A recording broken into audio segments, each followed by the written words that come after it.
We are live. Welcome, everyone. Welcome to the Joy of Pixels podcast for Friday. It's the 1st of May. That's kind of cool to start this on the 1st of May. I hope everyone is doing well. I am super excited to be joined by a couple of people. We've got Mars Le Bobine. Welcome in, Mars. How are you? Did I do something really French and correct the pronunciation? I know, I'm terrible with the pronunciation. How do you say it? It's Mars Le Bobine. Mars Le Bobine. Oh, goodness. I'm just going to call you Mars. Mars is fine. And also joining us is the Ako Sambo, the one, the only Ako Sambo. It's actually the Ako Sambo. Excuse me. And that's why I call you Ako. Le Bobine. Is that right? Mars, honestly, it's fine. Even Bobine, I'll go with. It's cool.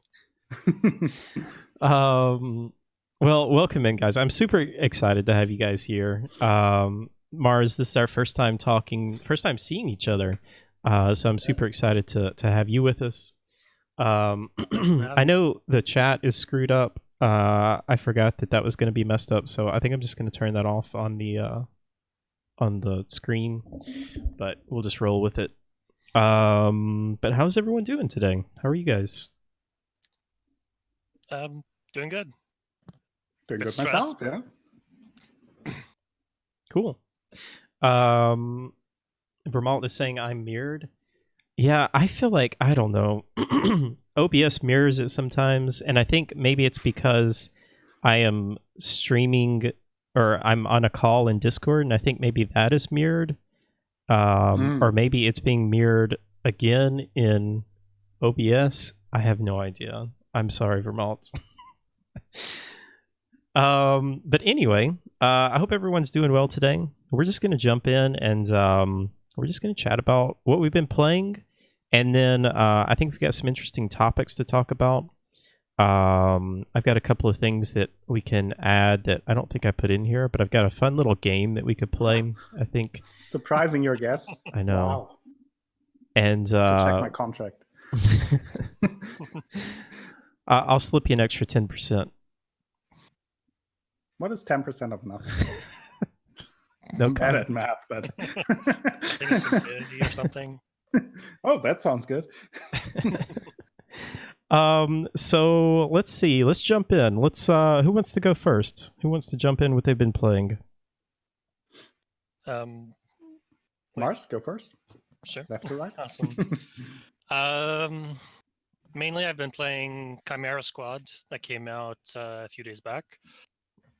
Yeah, so let's talk a little bit about. So this is XCOM Chimera Squad. Yes.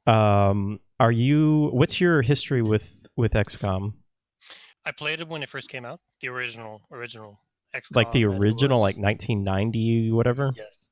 Oh wow. And that's hardcore. Yeah.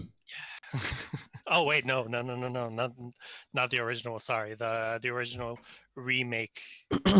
Oh, like the 2012 one? Yes. Enemy Within, I think, right? Was it Enemy Within?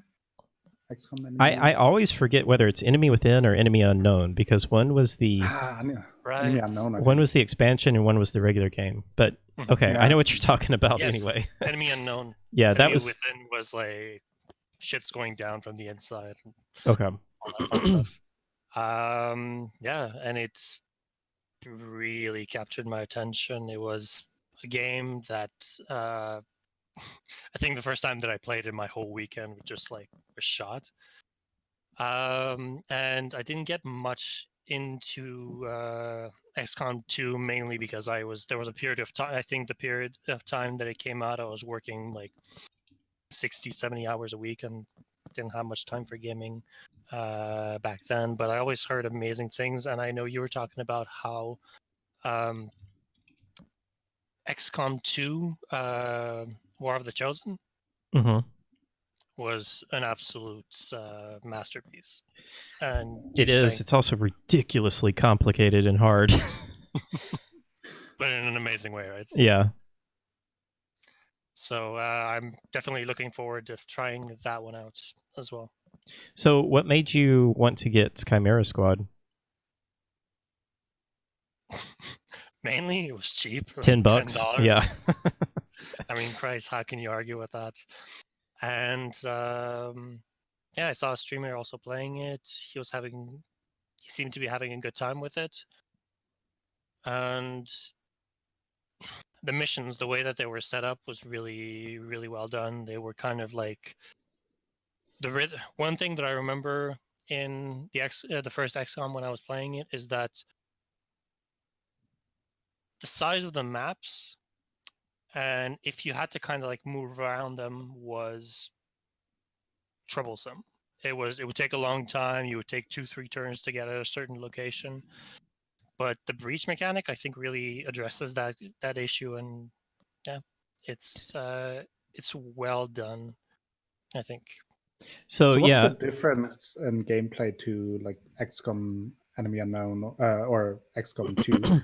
Or is there a difference? Like I don't know. I played XCOM 2 and XCOM War of the Chosen.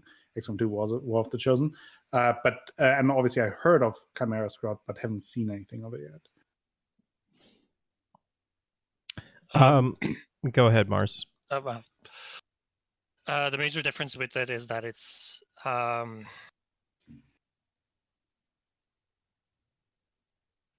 basically an experiment for the way that I see it is that they're trying out new mechanics for XCOM 3, or at least that's how it feels.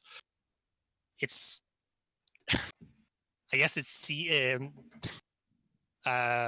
what's the name of that show? Law and Order. Mm-hmm. It feels very much like that. Instead of you trying to like deal with this massive situation that's worldwide, you're in a city and you're dealing with little cases, little situation. It feels less like, oh, the world is ending. It's more like, hey, we're the special unit who's gonna go take down this situation. That's the atmosphere of it. But the mechanics are, I mean, Hal could probably speak more to it, as seeing is more familiar with the newer series. Yeah, so I mean, the main differences are instead of okay, let's back up a little bit. So this takes place 5 years after XCOM 2, like in the XCOM universe. So this is technically after you have won the war between the aliens and the humans. And it takes place in a city called City 31. So it's much more confined to just one area. And it just involves a squad of, I think you have like 12 people. They're all named people or named characters. And unfortunately, you don't get to create any characters or rename them, which is something I was a little sad about. But it's also kind of cool that it's a little bit more story driven in that like you actually have named characters. And so they can do a little bit more with that. But on top of that, you also have aliens on your squad because you have, you've won the war. The aliens have surrendered, and so you have you get a snake on your squad. You get one of the Advent on your squad, and so you get to use their abilities. So that kind of is an interesting thing. And then you. The big other difference is that instead of having these big open maps, there are much smaller, almost like rooms that you have to deal with. And so they kind of added a new mechanic called a breach mechanic, to where you stack up your characters at different entry points. Sometimes it's doors, sometimes it's windows, sometimes you can actually blow a hole in the wall to go in and breach the room. And you enter in a really cool slow motion style, and you get one turn to first for your guys to go through and take out as many people as you can, and then it kind of goes back into the traditional XCOM style where you're just clearing out the room. One other thing that they changed though is the turn order is no longer your entire squad, and then the alien squad, it alternates. So your team, one of your members will take a turn, and then one of the aliens will take a turn. Oh, You alien, back and I forth. think it was Final Fantasy X situation thing. Yeah, kind of like that. Or kind of like, Interesting. I guess, a lot of the turn-based strategy games like that. But yeah, I don't know how I feel about it so far. I've only played a little tiny bit. It feels much more self-contained than XCOM. Like XCOM Enemy Unknown and XCOM 2 just felt like massive games, and that's both good and bad, because I don't know about you guys, but I love XCOM, but I kind of hated committing to like an 80-hour playthrough when I would do XCOM 2, because it takes so long to get through those. So I always kind of wish that there was a shorter experience, which I think this one definitely is. I think it's more around 20 hours to get through a campaign, which is still an amazing value for $10. Sure. But the other thing is, it feels like everything is just much more contained. Like I said, you don't really have these big open maps. You have basically rooms. Sometimes they're a little bit larger rooms, but they're basically just rooms that you stack up against doors, walls, windows. You breach in, you clear out the room, and then you may have like 2 or 3 of those rooms per mission. So whereas like an XCOM 2 mission may take an hour and a half, these are much shorter, like maybe 15, 20 minutes. Okay. Yeah. But I think it's interesting, and I think like Mars was saying, I feel like they're kind of experimenting a little bit with some XCOM 3 mechanics. This is definitely just kind of a spin-off for them. Maybe just to kind of try some things, which I think is totally fine, and I think it's a great value for what you're getting. $10. It will go up to $20, I think, in a few days. But they made it half off for the launch of the game. Oh, that's cool. Yeah, yeah. I may check it out. For me, the interest in playing XCOM comes and goes. Yeah. But it's also like you said, it's like when you start, like it's kind of 80 hours. Do I really want to commit to that? I know. And what's crazy is there's these insane people that do that Long War mod. I don't know if you guys have done any of the mods in XCOM, and they make it like 3 times as longer. And I'm like, can you make a short war mod for me? I mean, I love XCOM. I love XCOM, but I guess it talks to like how much people love this game that they want to play it for like a whole year nonstop. I've always said that XCOM is kind of like my desert island game, because the great thing, especially XCOM 2, all of the scenarios and missions are randomized. The maps are randomly generated, so you can just go on and on and on and just always get something unique and fun. And then with mods, the modding community is insane around XCOM 2, so that adds a lot of value to it. Chimera Squad also has modding support, so I think they're going to do some fun stuff with that. I hope they try to mod a little bit of the permadeath, because that's one of the mechanics that I was kind of missing from the original XCOMs to Chimera. It takes off a little bit of the weight that some of the decisions you make in combat have, and I think permadeath is an important mechanic of XCOM. I don't know if you. Yeah, no, I feel the same way, and that is definitely something I was a little disappointed about. And that's something that's new, and it's difficult because you have named characters in this game, and I don't know if you can I guess you can recruit characters, but like they're all story related characters, it seems like. So you don't actually lose any characters. I think I haven't gotten very far into it, but when someone dies, they basically can be revived, I think, right? or do you know, Mars? Yeah, they can always be revived. Yeah, so that definitely Or at least- adds, or I guess I should say subtracts from the tension, because the tension for me in XCOM is always knowing that, yeah, like you're saying, I love playing with permadeath, and like if you lose somebody in a mission, I mean, yeah, you can reload if you want, but I don't like doing that. I like playing to where if they're dead, they're dead. And Yeah, and it kind of adds, especially with multiple campaigns, it kind of adds to the story of the campaign. Like I Yeah. always kind of approached. Like I played XCOM 2 first on the PlayStation, and then later I got it for PC as well. And I think on PlayStation I played through it 3 times or so. Really? Through the main campaign, yeah, but without any crazy mods or so. And then another time War of the Chosen on PC.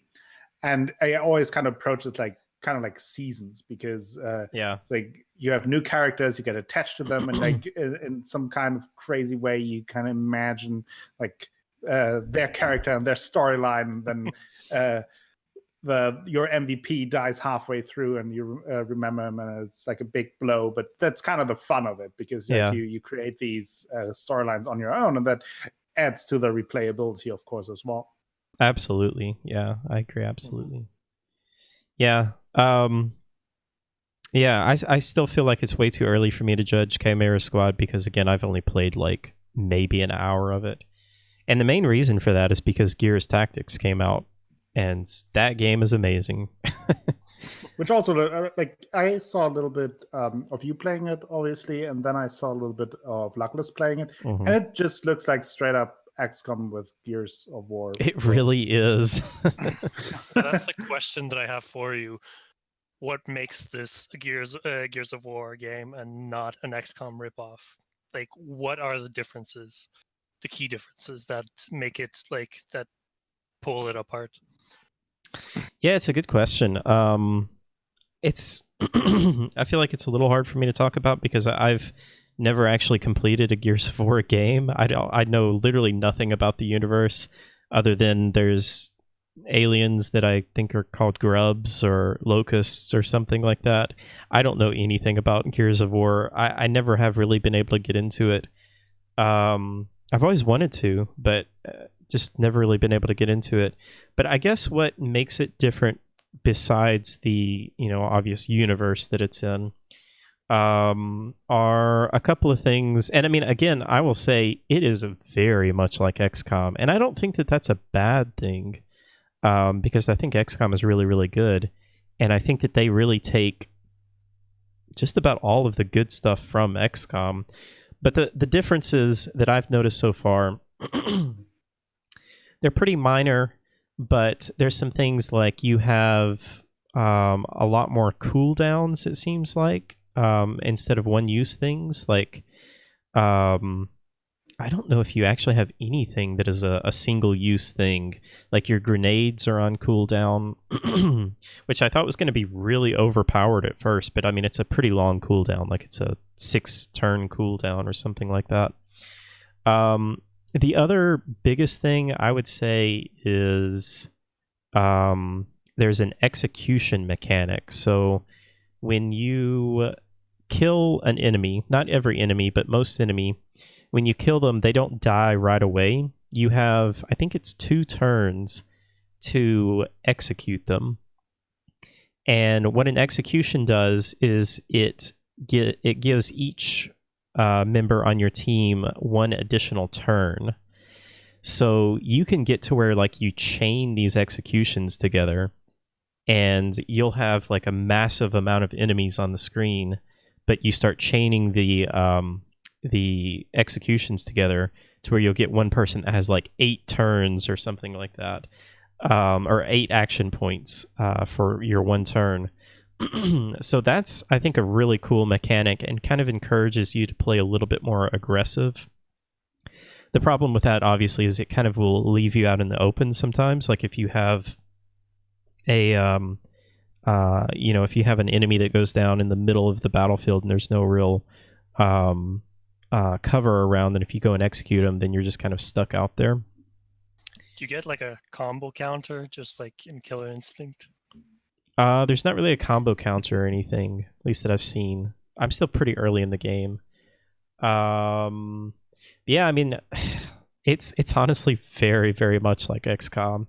I mean, the customizations are very similar to how you can customize your characters. You have armor, you have different stats of armor, you have different weapons that you can equip your characters with, and then those weapons have different attachments that you can get. There's basically loot boxes, which I know is a terrible word, but they're not paid loot boxes. They're just like literal loot boxes in the world that you can go and pick up, which kind of adds to the tension because you want to try and get all the loot boxes on the map before the mission ends. And then when you pick those up, you can open them and you get, you know, various rewards like a better weapon or better attachments for your weapons or things like that. I guess the one thing that I feel like it's missing, or maybe that I miss from XCOM 2, is the world map strategy view and like the base building mechanics. I don't think that any of that is in there, or at least I haven't gotten to any of that. So, you know, if you really like that stuff, then you might be a little disappointed. I was always kind of like, I could go either way with that in XCOM. I mean, I think it's fun, but it's not something that's like really interesting or really requires a lot of strategy for planning that stuff. But it. Go ahead. So it's more about building your character, right? I'm guessing, if there's no base building. Yeah, it's definitely more about building your character. Oh, I didn't mention this. Each character has skill trees, which, I mean, you have skills in XCOM 2, but I feel like it's a little bit more limited. Like each character class has a skill tree, but you can really only branch like 2 different ways with each character. But with Gears, they each have a skill tree, which is pretty impressive. And each class has 4 different categories that you can go into, and then each one of those categories has its own advantages and disadvantages. So it's pretty cool. Yeah. Sounds. Is there any of the features that are in Gears of War that you would like for XCOM to implement? Yeah, there are actually. I didn't mention this, but the Overwatch mechanic is a little bit different as well.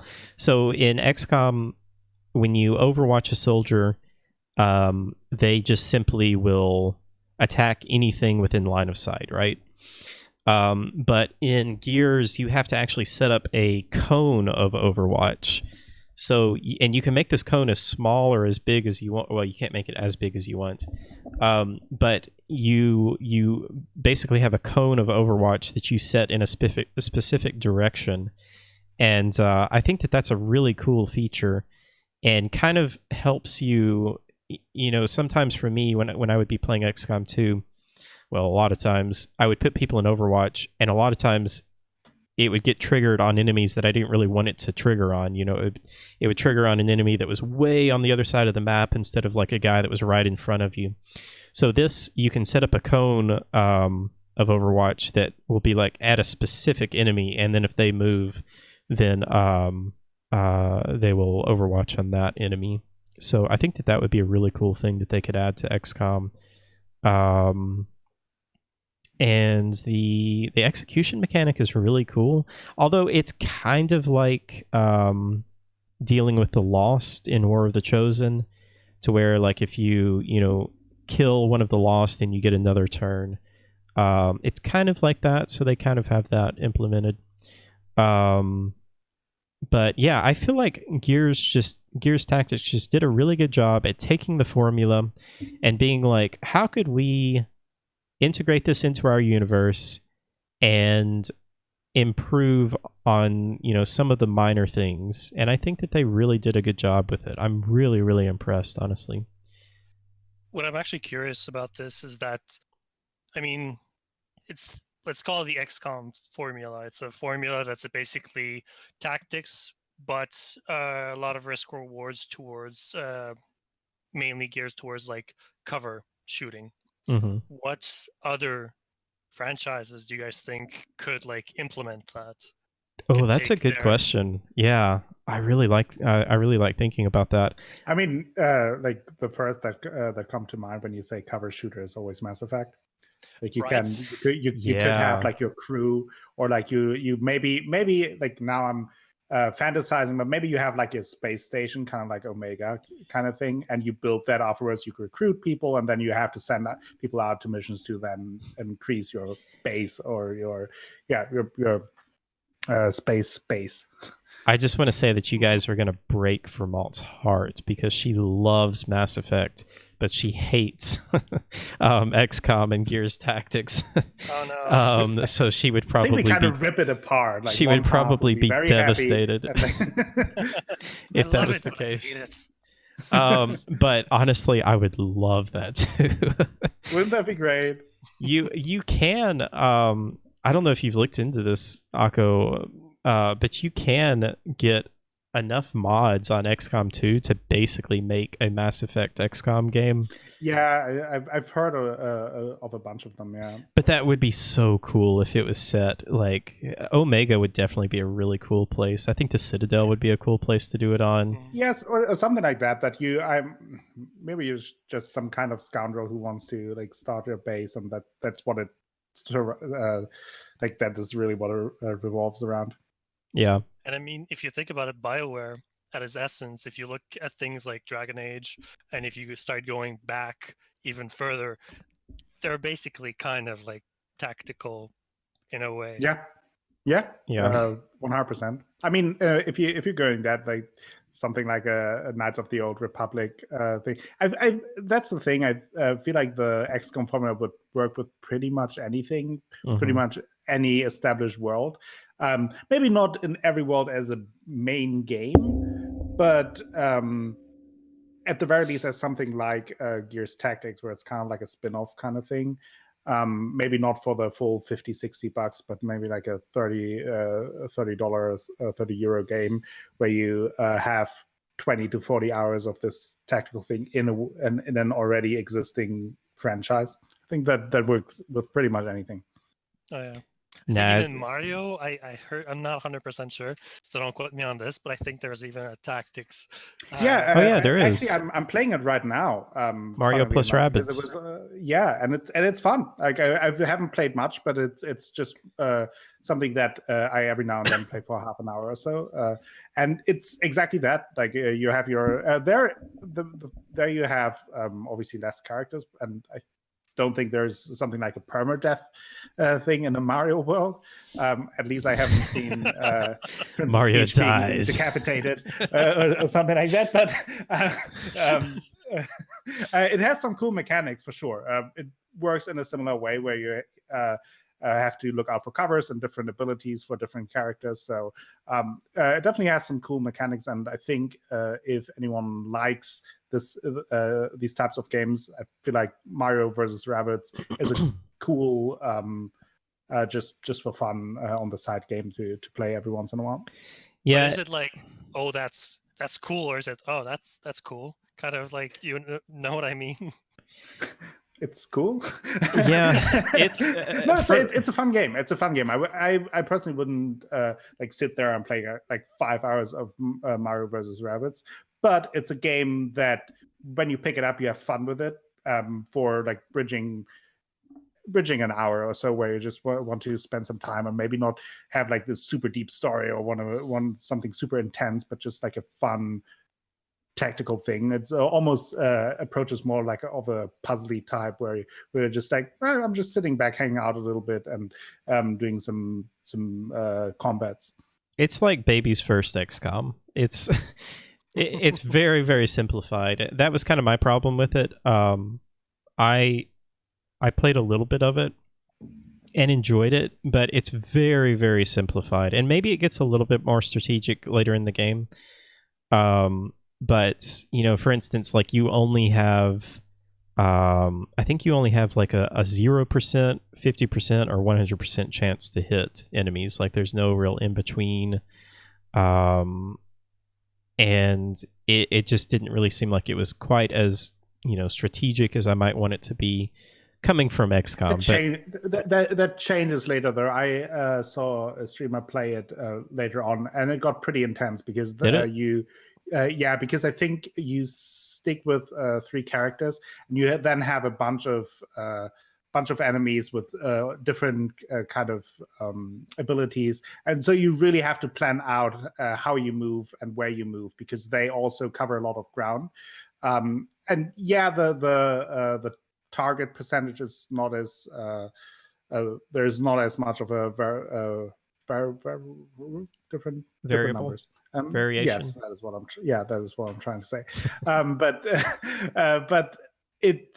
it gets more complex in terms of how to solve that situation, and maybe it's not even in the sense where, like, I'm not winning this battle, but also just you get different medals for how fast and how much damage you take, etc.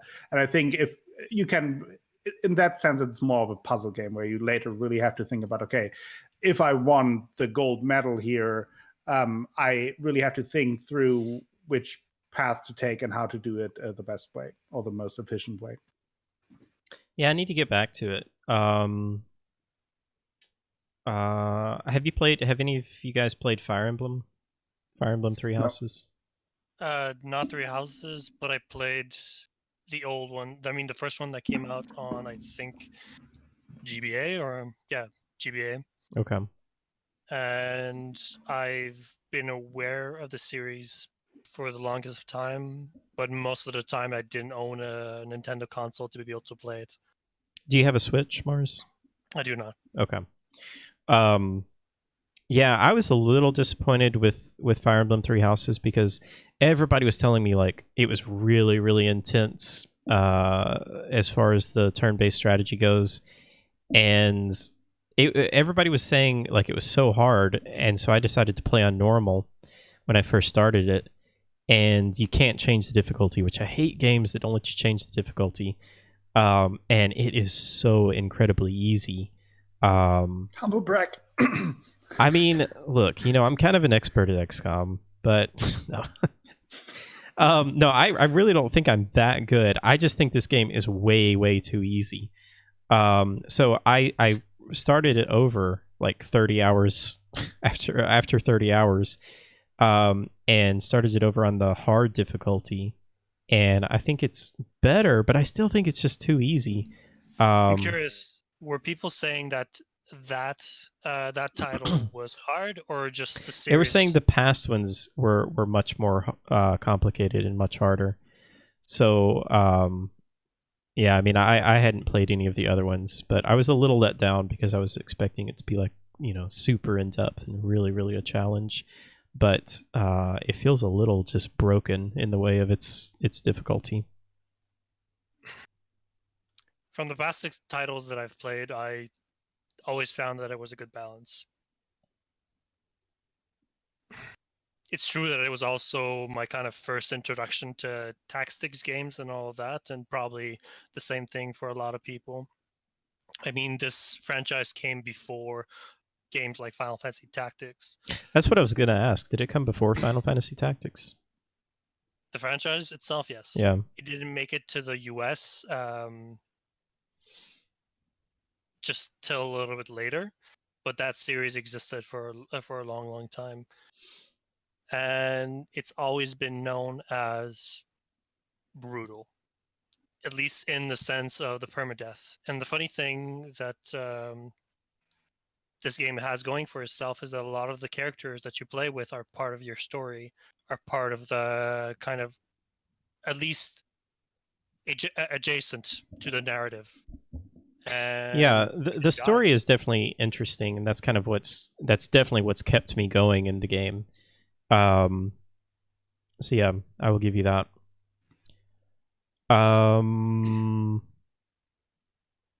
What else you guys been playing? Akko, what you been playing? Been playing a bunch. Kind of. I've been kind of on the trip to play my PlayStation Plus games, which led me to both play through the Uncharted franchise, which we last time talked about. I think I was still at Uncharted 1 when I was last on the podcast. And now I finished the Uncharted series today. The last episode of Uncharted Lost Legacy went up, so I'm done with the Uncharted series. And I also am about to finish the BioShock series for the first time. Oh, man. Those have been the big ones. And also started Assassin's Creed Odyssey, which is another one. Which you're never, ever going to end. I played through The Witcher like 3 times, so Witcher 3, I should say. So I'm fine. I know how to handle long game. 3 times? Jesus. 3 times, yeah. So let's see. Let's talk about Uncharted first. Okay. So it's impressive. You played through like all of these games within just a few months. Yeah, like I think I started in late January, early February or so. Okay.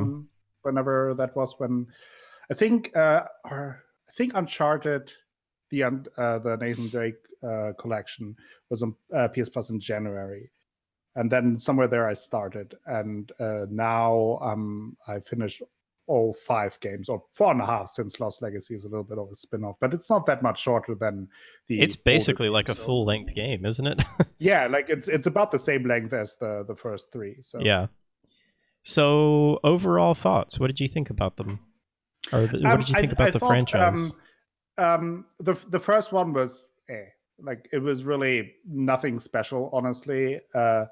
In hindsight, it sets up the main characters nice, and it's nice to have that little connection from the very beginning. But game wise, it was fine. I'm glad. What makes it meh, in your opinion? What are the? It's just a lack in gameplay, and the story itself isn't particularly creative either. Like, it's fine. The story, the characters are all right, and then the gameplay is really not that special. It's just kind of very generic, I feel like. Very generic and very kind of a product of its time. Like, it's very early console shooter kind of thing. It's kind of a pain in the ass to aim. And I said last time, but I played the first Uncharted game roughly when it came out, and I started it and didn't enjoy it. Then I dropped the whole series and never played it again. And now I started it again, and knowing how frustrating I found the combat in the first game, I started it on easy, which was the absolute right choice, because that way, and I still died a bunch, and there were still moments where they're just, I don't know, RPGs flying at me and grenades, and like all the enemies, maybe like they would be the best baseball pitchers on earth, because they are so accurate with their grenades. They always land exactly next to you, and it just gets very frustrating. And I think in the first one, there is really 80% combat and 20% puzzle, which the puzzles are fun, but there's just not much of it in the first game. And I thought also the characters and the dialogue was just very generic, standard. Not bad, not good, just kind of there. So overall, the first game was more of a getting through it to get to the second game. And I heard that one was regarded as much better, and I thought so as well. The gameplay itself wasn't really that much better. There was a bigger portion in terms of puzzles, which was good. I thought the action was better directed and therefore a little more fun, though had some similar issues as the first one. But the biggest leap in quality there was the writing for the characters and the dialogue, which made them much more engaging, much more fun, and really got me into the characters. Then in the third one, I thought for the first 2/3 of the game, it took everything that Uncharted 2 did well and built upon that. So was really on a good pace, and then the last third is just straight combat. The last 2 hours, and it's just it was just again very frustrating. But up until then, it was really good. There was almost then a 50-50 weight in terms of puzzles and combat, and the combat got better over time. And then in 4, though, that is really when things got better, because now you could feel like this was a modern console game where combat and shooting is not an issue anymore. You can have fun with it. It was much more polished. I still have issues with it. I mean, I still played it on a low difficulty, so it's still not the fun part of the game, but it didn't bug me anymore. And I thought the action pieces were much better directed and put together. Yeah. And you have more of a stealth mechanic, which really helped the combat. And it just felt more polished. The story was better. The characters and the writing for the characters was much better. And so overall, that was like the first game where I would really say that was a good game. 2 was a pretty good game. 4 was a good game, and 3 was kind of a mixed bag. It's crazy just how big the jump in quality was for me. Yeah. From like 1, 2, and 3, and then 4 is just like really, really, really good. Yeah, now Lost Legacy, I think it's the best of all of them, because Really? that is really well. I think it's because it kind of does the same as 4, Yeah. but polished a few things off even more. And I really like the dynamic of the characters in there. You have kind of a semi-open world for a long portion of that game, which is also fun.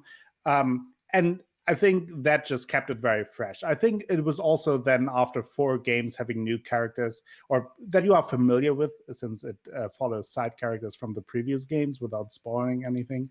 But so that was fun as well, just seeing new faces or getting more information about faces that you are familiar with but don't know anything about, not too much about.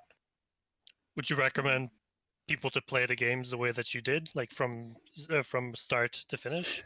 Yes and no, because on one hand, yes, because I feel like the payoff of the end of Uncharted 4 is worth playing through the first 3 games without getting into what it is. But I think just a lot of just having the backgrounds of the characters, having the background knowledge, and seeing how it all started and being on that journey helps with how 4 wraps it up. But at the same time, I think it's totally possible to just play 4 in Lost Legacy and be fine with it. Well, I mean, I can speak to this too, because I essentially skipped 1, 2, and 3, even though I tried playing 1, 2, and 3. But I mean, I played like maybe 30 minutes of 1, and then maybe like 2 hours of 2, and then maybe like 30 minutes of 3. So I just couldn't get into them. I didn't like the gameplay. I am terrible at aiming with a controller. And they just, like Akko was saying, they just kind of felt kind of generic. I did think 2 was a lot better, especially the starting sequence was really cool. And I mean, I could definitely tell that they were, improving with each one, but just couldn't really get into them. They just always felt just too generic action adventure for me. But then when 4 came out, I picked it up, and really only having the experience with what I said, just playing a little bit of each one going into 4. But I still loved 4 and felt like I was able to relate to the characters, even though, I didn't have the past experiences with them. But just felt like the writing was really, really well done. Felt like the characters were really, really fleshed out really well.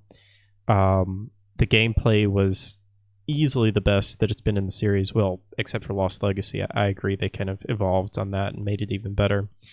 But the ability, this is me personally, but just the ability to have the like super intense lock on with the aiming to like where it would basically just snap on to the enemies was super helpful, and literally just enabled me to get through that game, because I just cannot aim with a controller to save my life. I started with a lock on, but actually turned it off after a while. Did you? I felt like I was cheesing too much. It is super cheesy, but it's just the only way I can play. Which is fine. I like when games do that, give you the option. Yeah. Like, you don't have to use it. There's nothing wrong with having a choice. Yeah. But at the same time, like if that is what lets you enjoy the game, like all power. Yeah. But yeah, I absolutely loved 4, and still felt emotionally invested.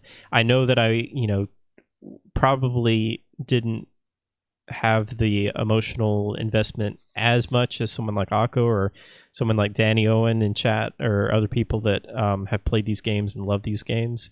But I still felt like I really, really enjoyed 4 and Lost Legacy as well. I don't think I enjoyed Lost Legacy quite as much because, like Akko's saying, this brings back some side characters in the previous games, which I did not have as big of a attachment to. But still really enjoyed Lost Legacy. Yeah, I can see that with Lost Legacy, since basically the main character is a side character from Uncharted 2. Yeah. And so that makes sense. And I thought that character was a big part, or the dynamic of that character with Nathan Drake and the other people around was a big part as to why Uncharted 2 was better. Probably the best of the first trilogy. Mm-hmm. Because like the writing there was really good and really fun and just a cool dynamic. So I can see that if you don't have that background that Lost Legacy then falls a little flatter than it would otherwise. I will say though that at the very least the first 3 games, they're not very long games. So yeah, if you are aware that you probably won't get like the best experience out of it, but at least have a decent time with it, and maybe like I pick the trilogy up with PS Plus and have it anyway, then it's definitely a quick thing to play through, especially on a low difficulty, to just kind of rush through it. And I think like the first 3 games, you can easily finish them in under 10 hours each game. So it's not a big time investment to play that if it is just about checking out if it's maybe and maybe you enjoy them as well. I mean, I know that there are plenty of people who really enjoyed those games playing the first 3 games as well, so maybe worth checking out. have you played the Tomb Raider games, the newer Tomb Raider games? I haven't played the last one, the Shadow of the Tomb Raider, but I played the Tomb Raider 2013 and Rise of the Tomb Raider. Have you played any of those, Mars? I played only the old school ones when I was a wee lass. How do you think they compare to the reboot, the 2013 and 2015 Tomb Raiders? One thing that I really respect what they've done is how they brought Lara Croft into the 20th century. It's something I think that was important to do. But gameplay wise, I mean, they were the guys. It was the game that that was a stepping stone for God of War, the remake of God of War. Really, I didn't know that. They were that was the team that worked previously. The God of War team was the team that worked previously on the. I didn't know that. So, from that aspect, I think it was it was good. Akka, do you plan on playing Shadow of the Tomb Raider? I do plan on playing it at some point. When the 2013 version came out, I never played any Tomb Raider games before because it was just not my type of game. I started one, which is one of them. I think starts in Paris.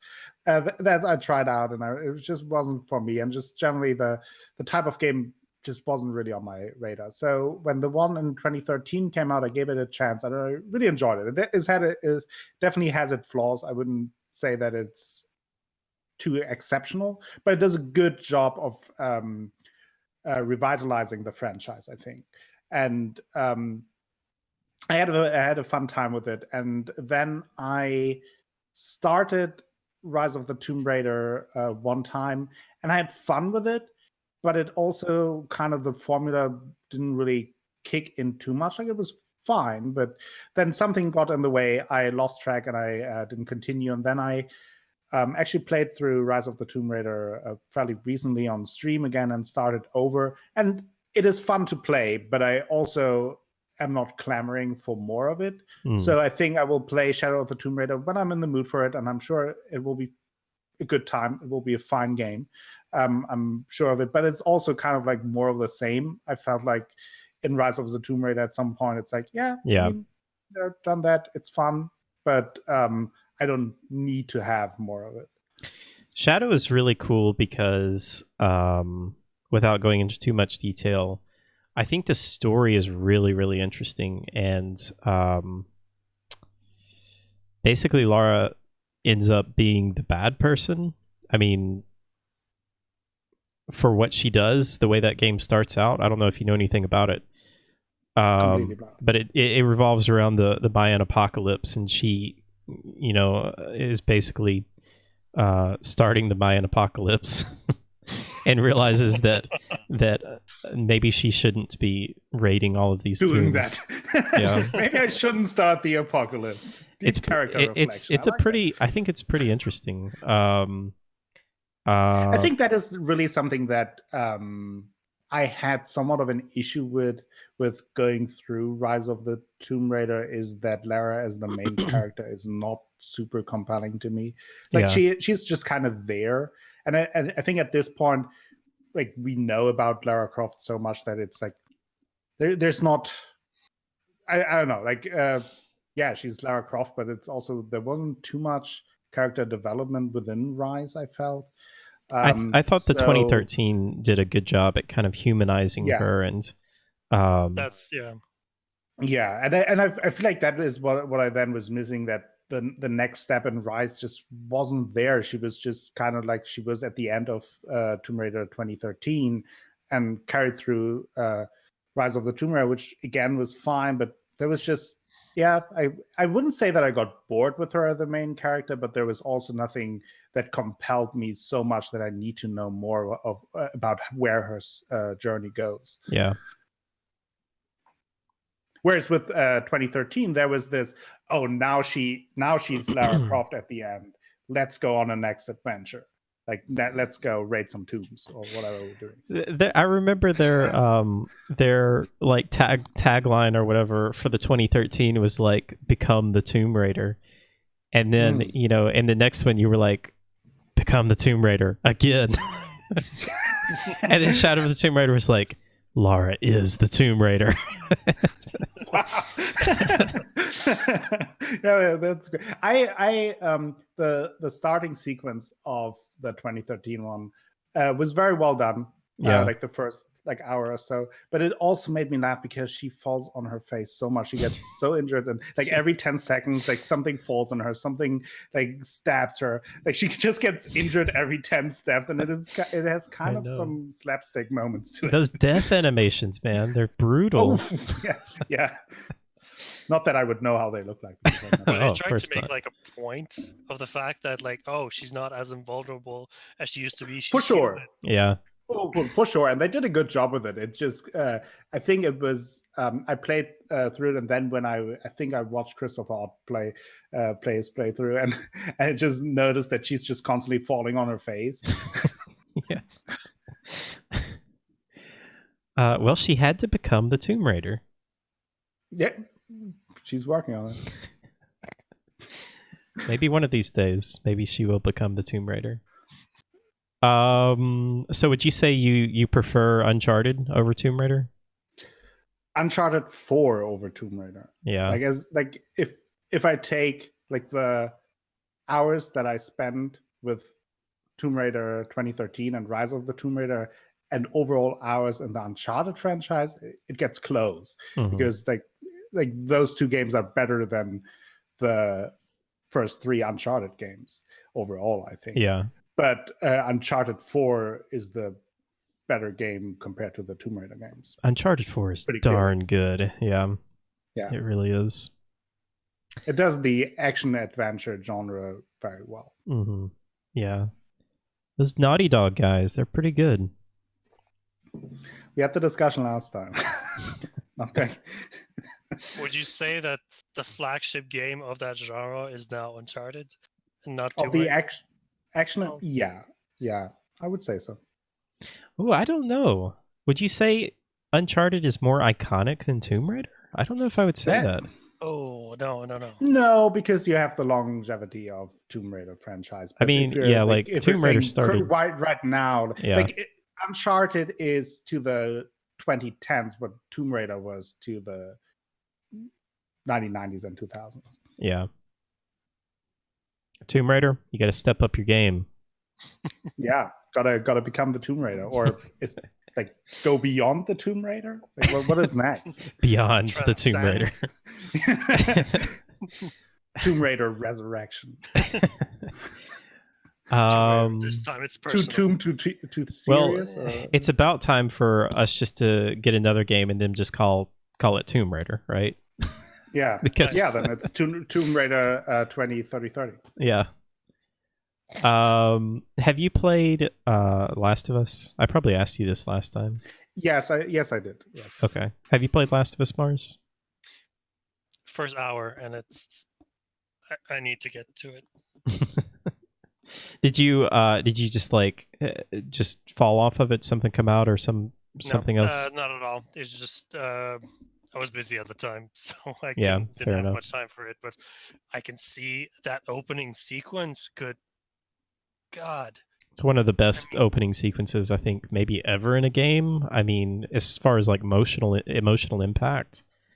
it really illustrates what the genre is able to do. How it's able to draw you in just from the choices that you're making, that you're involved. You're not watching, you're participating, and now it's a monumental achievement, I think, for gaming, and Yeah. I have so much respect for the work that was done on this. Akko, what's your hype level for Last of Us 2? Non-existent. Really? Yeah, I'm not interested in it. Really? Yeah. Did you like Last of Us 1? I thought it was fine. That is the discussion that we had last time, that I thought they did a fine job with the story, a great job with the characters, and a poor job with the mechanics. And ultimately, I don't know. I guess in the end, when the game was done, I didn't really feel too connected to the characters that I would need a second game. So I just kind of written it off for me. Yeah, just I one mean, franchise that I don't need to be part of. the way it ended, I was honestly, well, I don't know. I was very conflicted for a while with the ending, but then I really appreciated the ending, and I didn't want a sequel or anything. And then they announced the sequel, and I was like, okay, I'm on. Let's do it. I mean, did you see the gameplay trailer? I've watched just a tiny bit. I want to go into it like as blind as I can possibly be. Yeah, there have been major spoilers out, so be careful. Yeah. I mean, we could mention that if you guys want to talk about that a little bit. I don't like to talk about too much negative stuff, but so I mean, I feel like, well, so many things this year have been a mess. And it's a great year so far. I'm not sure what you're talking about. It's going flawlessly. So Last of Us 2 was originally slated for coming out last year. They had said 2019. They hadn't given a specific date. They then announced a date in their PlayStation Direct, whatever they call it. Late last year, they announced that it would be coming out in February. Then a month after, I don't even know if it was a month after that PlayStation announcement, they announced that it was going to be delayed until May. And then just a few weeks ago, it was announced that it was delayed indefinitely due to the coronavirus and due to logistical issues. I'm guessing that they just couldn't get the discs printed, and there were also just a lack of retail stores open at the time. Then there was a whole mess that a former employee, I'm not real sure exactly what the status of the person is. At the very least, now former employee. Yeah. Leaked. I don't know if it was the full game or if it was the script. I really haven't looked at this because I don't want to know. I looked into it because I don't care. So I think it was like a select video of a sequence that spoils a very major thing. But I think people have been talking about the ending too. Like, I guess that has gotten leaked. I mean, I don't know if it is the ending, but what it spoiled could be at least something to do with the final conclusion of the game. DeCellis is saying several key cutscenes, so yeah, several key. Okay, yeah. It sucks. I mean, it sucks for everyone because I'm sure that the people working on this game were very frustrated to know that, you know, the game that they've been working on for the past 5 years and have probably been working on 12 plus hours a day for the past, 6 months to a year, have been pouring their life into, has just gotten turned into such a mess and such a controversy. That's just the last thing that you want to have happen to your work that you're working on. And so I feel bad for them. I feel bad for, people that were looking forward to this and that it's been delayed and people that have been spoiled. Yeah, it's a mess all around. Not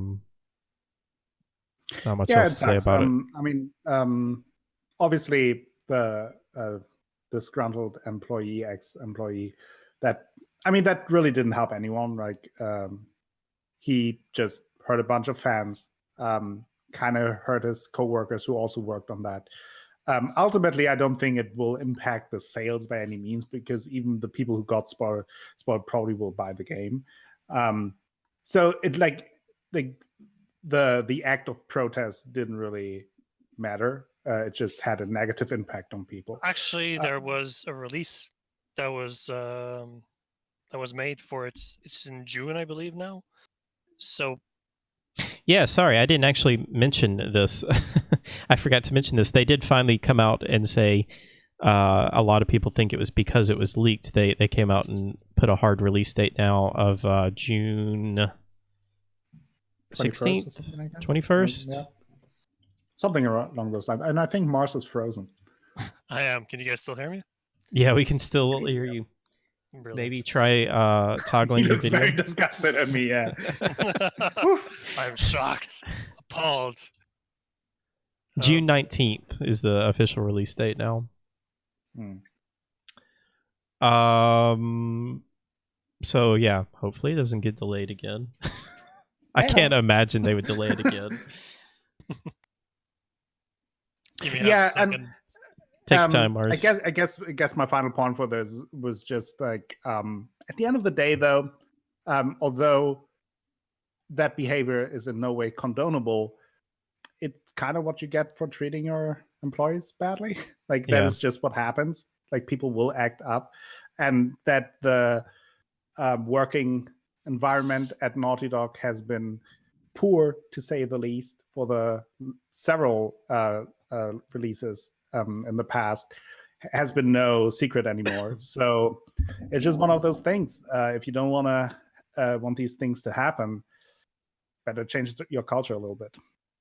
Although I did hear, or I think I read just very briefly, that there was a bit of confusion surrounding Naughty Dog, and Jason Schreier was reporting that I shouldn't say this because I don't know the exact facts, but I think I saw that he was reporting that they were actually treating them very well right now, and doing the best that they could anyway, as far as making sure that everyone was being paid and no one was missing paychecks or anything like that.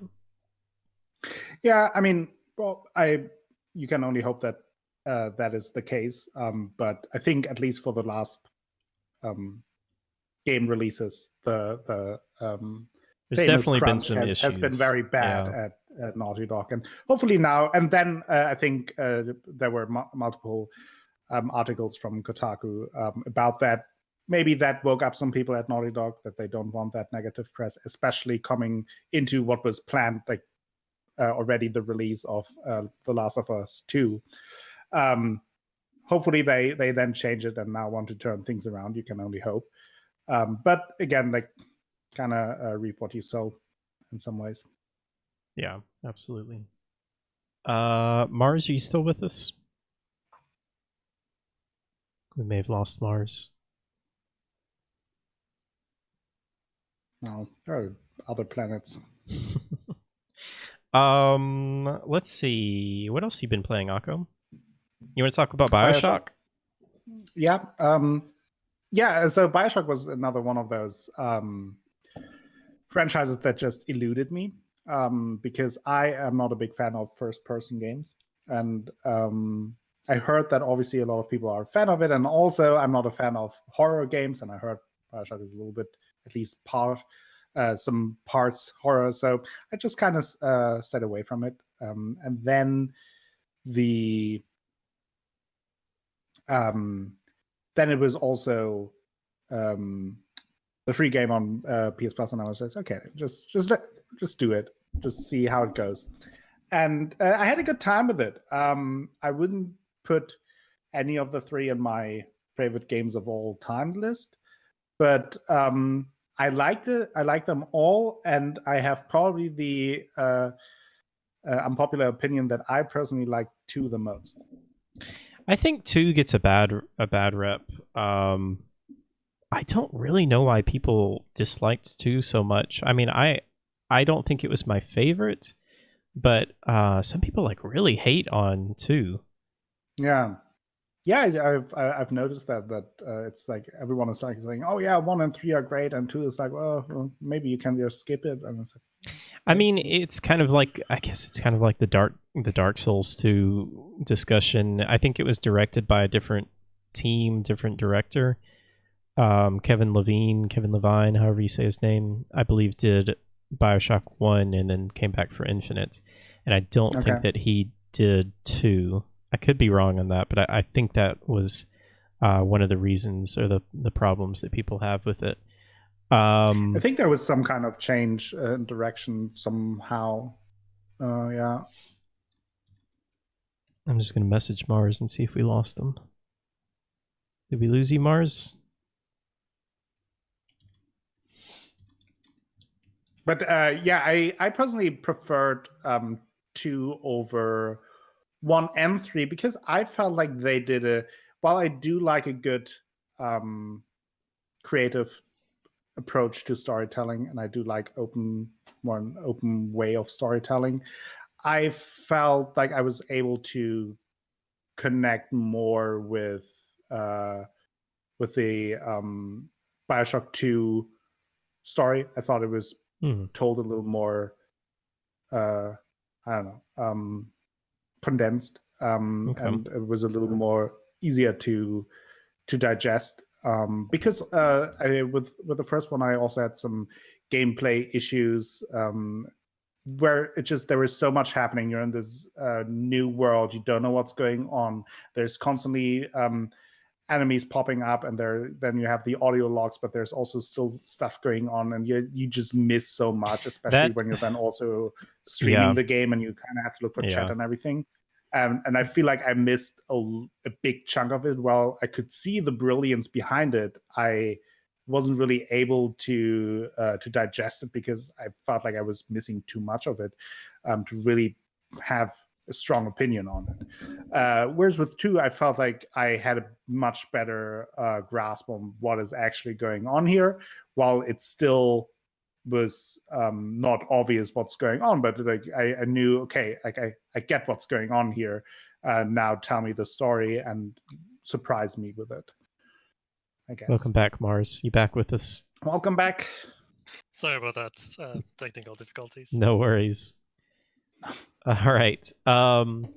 Yeah, so I also feel like Bioshock 1 is maybe a little overrated. I mean, I think at the time when it came out, it was fantastic. Do you think I'm crazy, Mars, for saying that? A little bit. Don't get me wrong. I love Bioshock. I just feel like I replayed it not too long ago. And I mean, yeah, like there's the big twist that everybody talks about, which I do think was done well, and I think it was done well to where most people probably wouldn't see that coming. But looking back on it, I mean, I don't know. It's definitely a product of its time. I love BioShock. Don't get me wrong. um, I just feel like maybe it's a little overrated, and people maybe tell people to go back and play BioShock that haven't played it before, and they may have a little too high expectations. That's fair. One of the things that BioShock has going for itself is that it's a game with so much personality. The ambiance, the way, like Fantastic the environments are built. atmosphere. Yeah, it's maybe that's that's a little bit part of it, is that how we remember how it made us feel when we first played it, and with graphics the way that they evolved, maybe that doesn't translate so well as the game ages. I remember BioShock 1 being one of the first games to use DirectX 10, I think it was.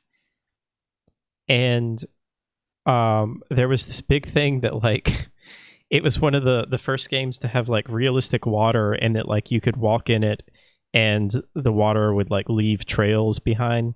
And so for like 30 minutes I was just like walking around in the water, just like looking at the trails that I would leave, and then like standing under a waterfall and watching the waterfall, like, or the water run over your face and realistically run over your face. I was like, oh, this is the coolest thing ever. Yeah, graphics have changed quite a bit, but I still think that game looks fantastic. I think it has held up extremely well. I think the art style is 10 out of 10. So what do you think ages it?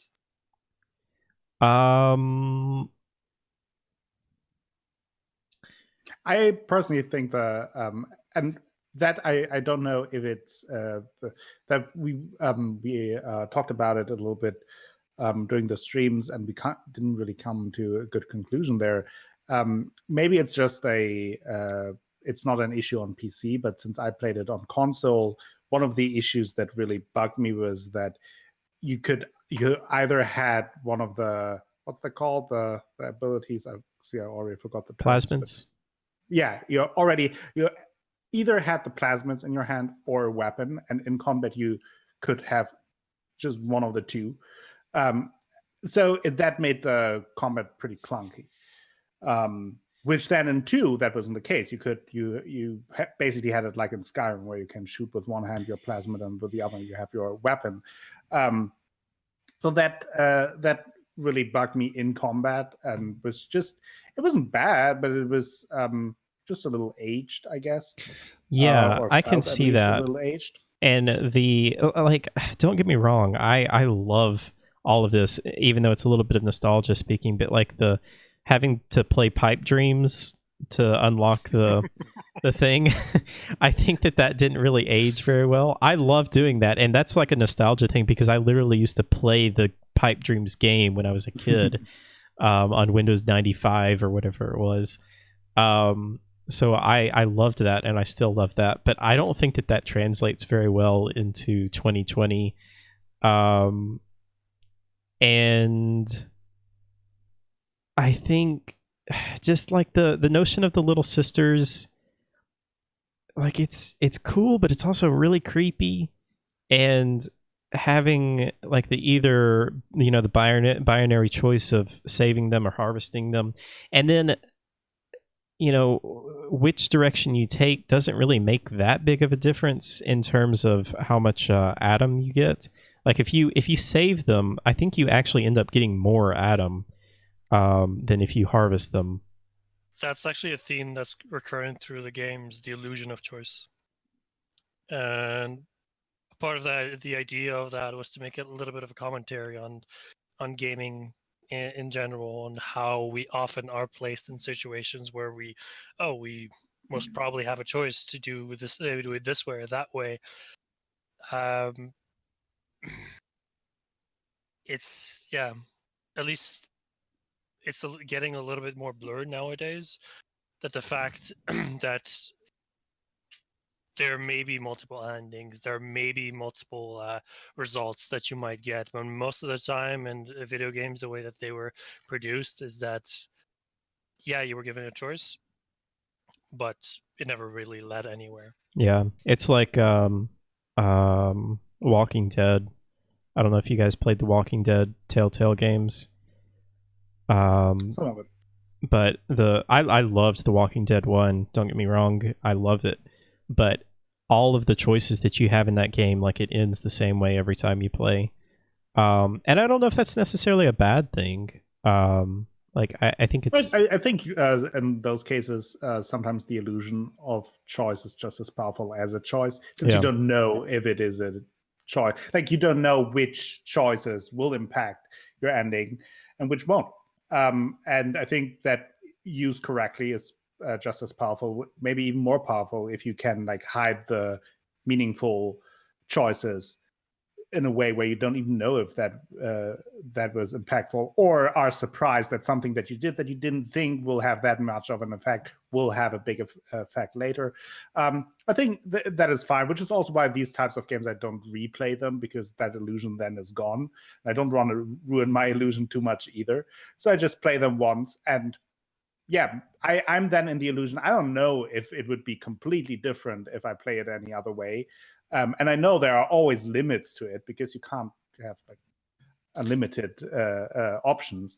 So yeah, I think the illusion of choice can be just as powerful as the choices itself. There was a game called Firewatch that was famous for people being frustrated by the ending. The journey that you take, the decisions that you have to make, and it kind of leads to just that moment that's almost the same with varying results, but like what happens at the end is roughly the same. But the key thing about that game is that it explores your choices, in the sense of like, it asks you to look at like, hey, why did you pick that? And like you were saying, sometimes it doesn't really matter, and the choice at the end, I mean, making the decision of choosing that choice is an exercise in itself, and sometimes can be really interesting as well. Yeah, because while you play it, you don't know that it won't have an impact in the end, or that the ending will be always the same or very similar. You don't know that. So while you're playing it, you're like, oh, this is a tough decision. So it's like, and then, yeah, in retrospect, you can say, oh, yeah, it really didn't matter. But like, if the game was able to make you feel in the moment that that was a tough decision, I think that's a job well done. So have you finished all of the BioShock games now? I'm finishing on Sunday the Burial at Sea DLC, or I'm have to play the Burial at Sea DLC, but that will be then the last part of the BioShock franchise. The Burial at Sea DLC is really, really good, I think. So I've heard, yeah. I think it really wraps things up in a really interesting way. So I'll be interested to hear what you think about that. What did you think about Infinite? We didn't really talk about Infinite. I thought it was good, but I think the issue was more like, the biggest issue there didn't have to do with the game, because there was just a couple of times where I had technical issues, and then a couple of times where I had to cut the stream short because I was too tired. So it didn't get into the same flow, which makes it hard for me to really compare to the other ones, because I think it would be a little bit unfair. The only thing there that I enjoyed it. The only thing that I would criticize about the game, that I felt maybe it was trying a little too hard to be unpredictable. Yeah, I can see that. But overall, I really enjoyed it, and it was a very well done. What did you think of the character of Elizabeth? I liked her. I liked her. Because when the game came out, this was a really polarizing issue. Like, some people hated her. Okay. Some people like. No, I thought she. I liked her character, and I liked how she played into the story, and also how she interacted with the main character Booker. Yeah, no, I enjoyed her. She was never annoying for me. Yeah. I know a lot of people, I know a lot of people have issues with that in games where you have a side character, and they're just like annoying.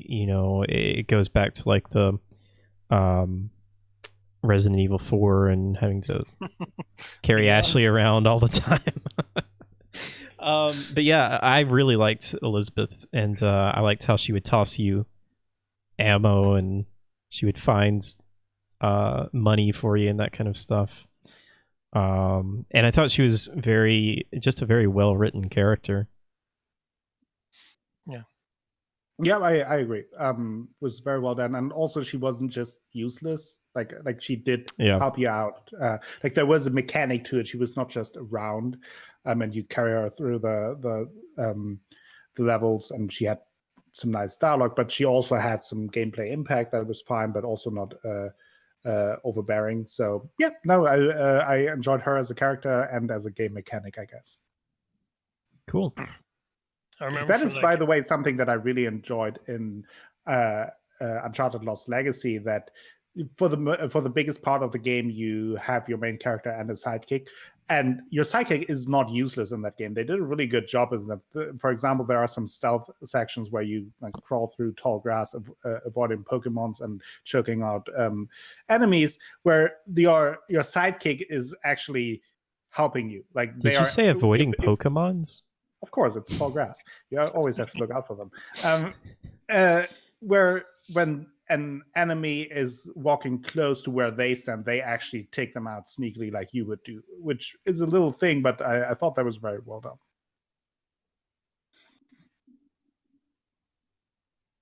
All right. Well, tough crowd. Let's see. What else you guys want to talk about? What else y'all been playing? I've been playing a bit of Fallout 76. I'm really interested to hear about this because Fallout 76 was a bit of a mess when it released. So what's your history with the Fallout franchise? How many of you played? Where did you start, Mars? Fallout 1 and 2 was one of the first RPGs that I've ever played. Okay. Like, there was Baldur's Gate 2, and then there was Fallout 1 and 2. Even to the point that when I bought the game, it was in Poland, and I bought it pirated at on a CD in a market in a stadium. Wow. Yeah. Oddly enough, it's actually how CD Projekt got their start. They would take games like Baldur's Gate, Fallout, translate them in Polish, and then go to that specific market in the stadium and sell them there. Did they wear like a big trench coat and like open it up and have all the games in their pockets? No, not really. But what they'd have is tables, and then someone would scream "police, police!" and they would like cover the tables back up. There was a few dodgy things going on there. Like, yeah, it was interesting. Yeah. And I also played Fallout 3 when it launched, and Fallout 4 when it launched as well. Fallout New 3, Vegas? I got a lot. Not New Vegas, sadly. Really? I know, oh, wow. that's sinful. And Fallout 4, I played maybe 2 hours. There was nothing really new going on in that game, at least from my perspective. And Fallout 3 was something new and very interesting, and I got a little bit more. I got to the end of it, but it was a few years back, and I remember it partially.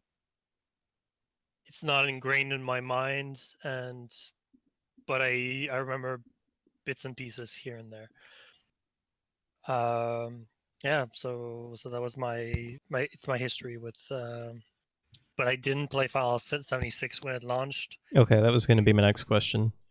Yeah. So when did you start 76? Did you just pick it up?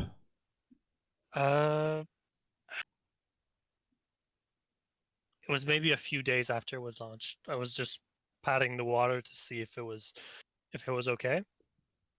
And I think mainly I I popped into a stream where someone was playing Fallout 76 even before Wastelanders, and of course I went in with the assumptions of like, oh, this game is terrible. That's what everyone has been saying. It's a sin against gaming or other nonsense. Not that I was saying that in chat, but that's the assumption that I had. And I remember the person being very defensive about it. You know, like, I like this game, and even there was a few commands in chat of like, if you're gonna bash this game, just like feel free to leave and all of that. And I felt curious that I don't know. I felt bad also that I was being dickish about it, and I wanted to give it a try, and I wanted to see like, hey, people seem to be enjoying this game, and there is um I think we were talking about it this the other day on your stream about this aggression in game journalism, and this kind of uh and how we approach games of like very love and hate, and this of not giving them a chance, and then being very kind of mob mentality towards them. Yeah.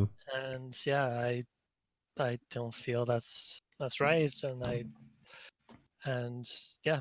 So Yeah, I think that's a really interesting discussion that we could have. Is just, you know, I was talking about Mass Effect Andromeda, and Vermalt and I have talked about this a lot, and there's a lot of games that this happens to, that people just gang up on and just hate on the game just to hate on it. And you know, it's fine to have criticism for a game, and I think that that's good to have criticism, but I think it's good to have fair criticism. And so many people hate Mass Effect Andromeda that have never even touched Mass Effect Andromeda.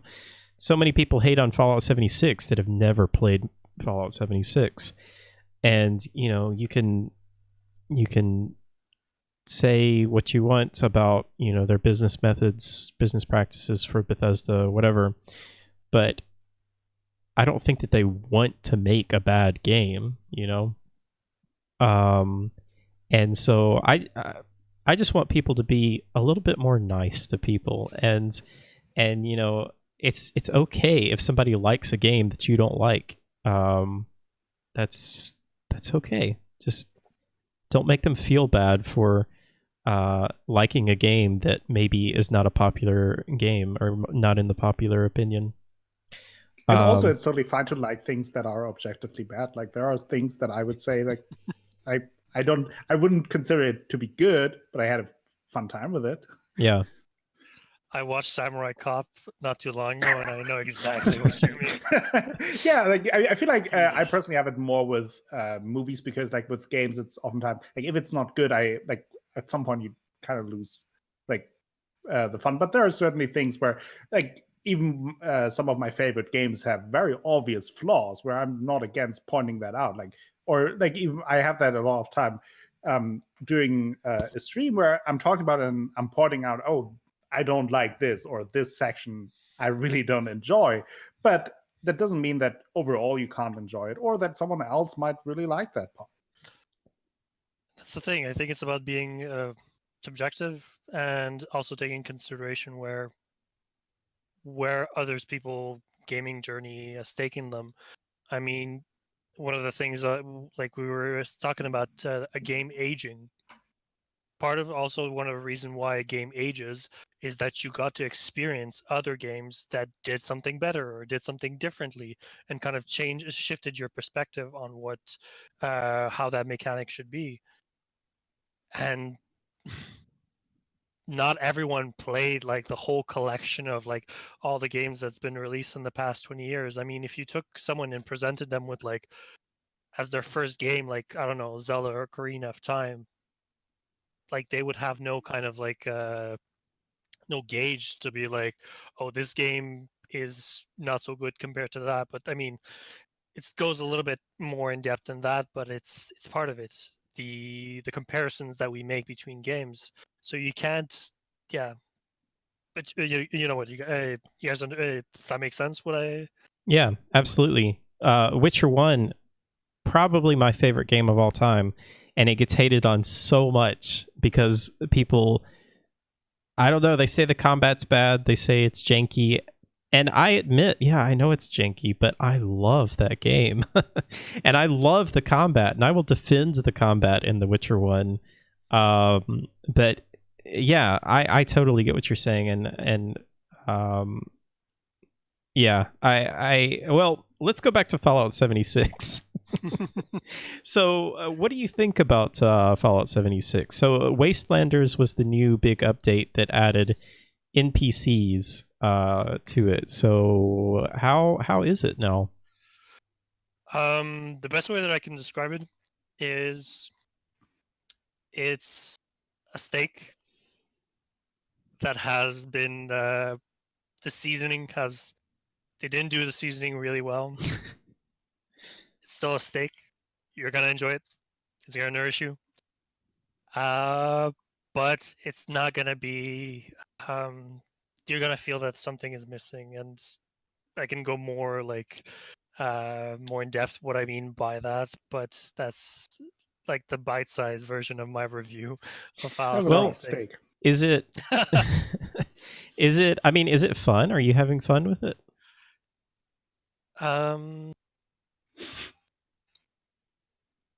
Yes. Yeah, I'm having fun with it. It's definitely scratching an itch. Mm-hmm.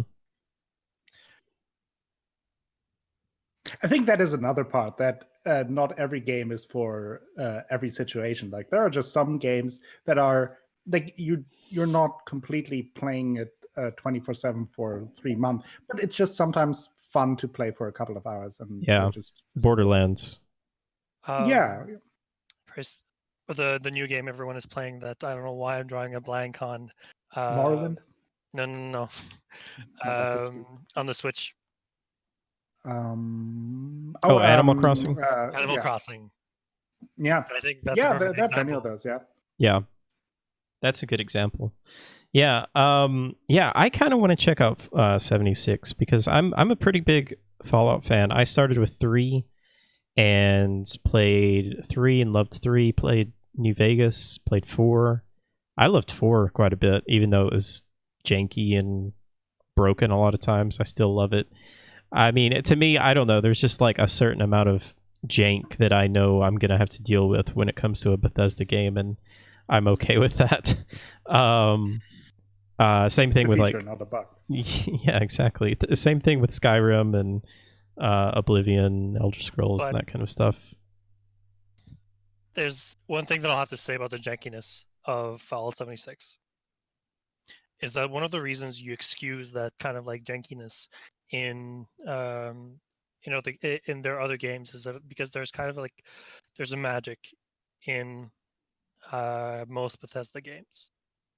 It's those moments when you kind of you do something that has a huge impact on the world that kind of anchors you into that world, or you discover something that wasn't pointed out to you in a specific way. You just stumbled upon it, like, oh, this is part of the world, and I'm just kind of discovering it. It's not You're not discovering the story, but you're discovering the world. Does that make sense? There's less of that magic in Fallout 76. And part of the reason why that is because this is a multiplayer game. Yeah, And one of the reasons, my suspicion, is why they didn't have NPCs in the first place when it first released, was because they didn't have all those systems that created that magic at the time. And That was for me one of the thoughts that I had when they announced 76, that I am just not sure if that was the right move at all to make a multiplayer game. I thought they ran from the get-go, even if like there are plenty of things they could have made better from the get-go. But I think it's just one of those things where everyone was hyped for it because it's a new Fallout game, but it won't be a Fallout game like everyone imagined it to be. It won't be a Fallout 5, or like it won't be what we associate with the idea of a Fallout game, because it can't be necessarily. To some degree, Right. yes, but like there are limits to it because of the multiplayer aspect. And I feel like they kind of put themselves a little bit in the corner there with the decision to make it an online game. They did, and limit yeah. themselves with it. They did, but at the same time, I mean, they were pretty clear about this. Like, hey, this is not Fallout 5. Fallout 5 is, we're going to make Fallout 5 at some point. They did say that, like, when they were announcing this, that you could, still play this like a Fallout game and play it by yourself and still enjoy it. And I feel like they maybe shouldn't have said that. I mean, I think you can play it a little bit more like that now. But I think say, though, there are a lot of people who just like, they don't hear those statements. They just hear new Fallout game. Great, let's check it out. Oh, it's online. Let's check it out. Like, I feel like we're a little bit more inside the bubble than the majority of people who play these AAA games. Oh, for sure. Yeah. We're nerds. Yeah. Yeah, absolutely. But yeah, I'm glad. I'm honestly glad that they're still working on it. I'm glad that they just, didn't abandon it. I think that there is definitely a crowd out there that is enjoying it, and more power to you if you're enjoying it. Mm-hmm. For sure, it definitely has something for people who enjoys a certain aspect of Fallout 76, of Fallout in general. And some people enjoy the difficulty, just powering through the bugs. I mean, I've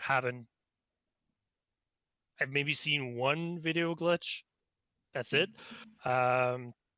But yeah, there's kind of like a difficulty to that game. You kind of had to work to love it.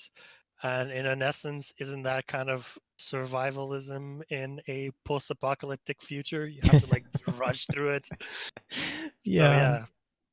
Fair enough. I mean, thematically speaking, but it's well, like I said, I hope they keep working on it. I want to try it at some point. I don't really want to pay $100 a year to play it offline or like have my own server or something. Basically, all I want to do is just play it and not really have to worry about like anybody else coming into my game. But again, I mean, maybe it's just not really what that is supposed to be. Yeah, Bethesda made so many decisions that make it hard to actually like the game, just around the game. It has nothing to do with the game itself, but like just some of the decisions like that. And then like everyone was still mad about it. And then they announced proudly that there will be a battle royale mode, and everyone was like, yeah, but please fix the game first. Yeah, fix the base game. And I think that is just the mishandling of Bethesda, not just the game itself, but everything surrounding the game has contributed to the negativity for the game itself. Yeah. Anything else you guys want to talk about Fallout 76 wise? Fallout wise?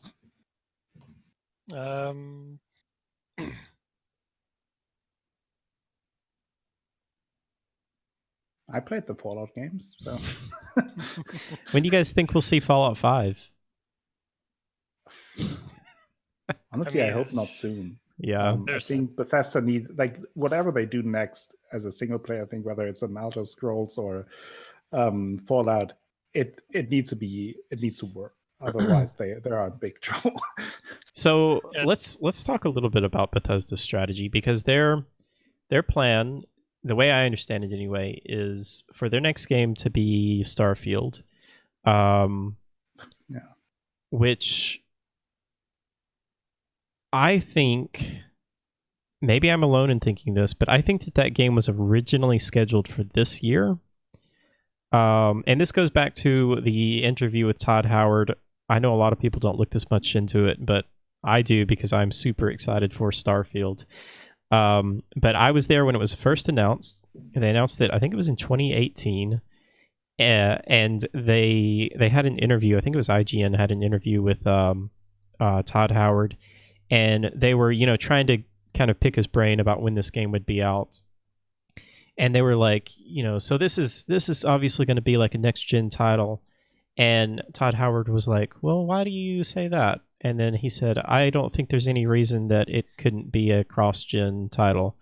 And so I interpreted that as that they were shooting for releasing it on current gen hardware, which would obviously have to be this year, and then porting it to next gen at a later point, which would make sense from a business perspective because they really like to get those people to buy it twice, make those people buy it twice, like GTA. Everybody bought GTA 5 like 4 times. Make another Skyrim release. Yeah. I feel like Skyrim is re-released every year. It is on every single device imaginable. I'm pretty sure you can play it on a refrigerator now. Probably. It's what's the name of that movie where they're like propping a dead guy up by Bernie, what is it? Yeah, Weekend at Bernie's. Yeah. Weekend at Bernie's. Basically, Skyrim is now Weekend at Bernie's. Yeah. Dexter's just like lugging it up. You guys still want to play this, right? I think their original plans were to have Starfield ready this year.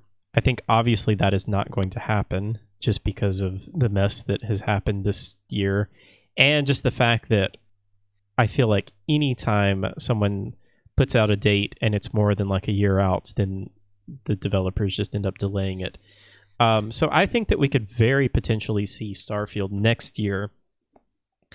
And then that leaves Elder Scrolls 6 that we know that they're working on. I mean, that game has got to be like at least 3 to 4 years away, I would think. I would say 2025. Yeah. I think the working title is Redfall, right?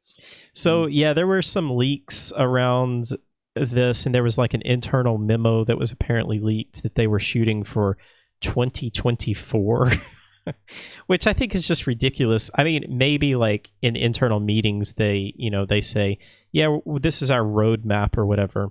But again, people announce games that are a year out and they always get delayed. So if you announce a game that's 4 years out, I can guarantee you they're not going to hit that date.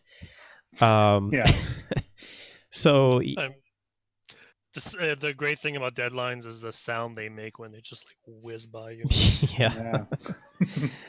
Yeah. So, I personally, I'm just not even trying to get excited for anything Bethesda related, except I'm a little excited for Starfield. I do really want to see Starfield, and I hope that we get that soon. Bethesda, it's probably better to have Starfield exclusively for the next gen, because I think with the bad rap they are getting, whether deserved or not deserved, they are kind of in the similar position, or put themselves in a similar position as BioWare is by now, that people are kind of down on them, and they need something that pleases the people now to really get some traction back. And I feel like by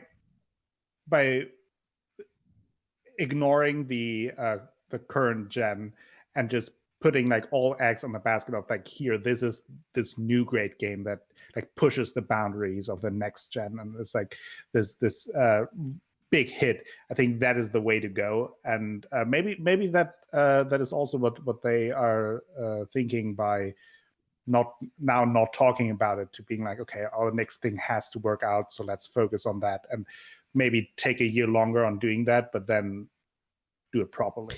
It just kills me. If Starfield now is a big flop and another PR disaster as Fallout 76 is, even if maybe the game is fine, but in the end they botch the announcement again, or like have some kind of weird membership or something, or loot boxes or whatever, another PR disaster, like they are in big trouble then.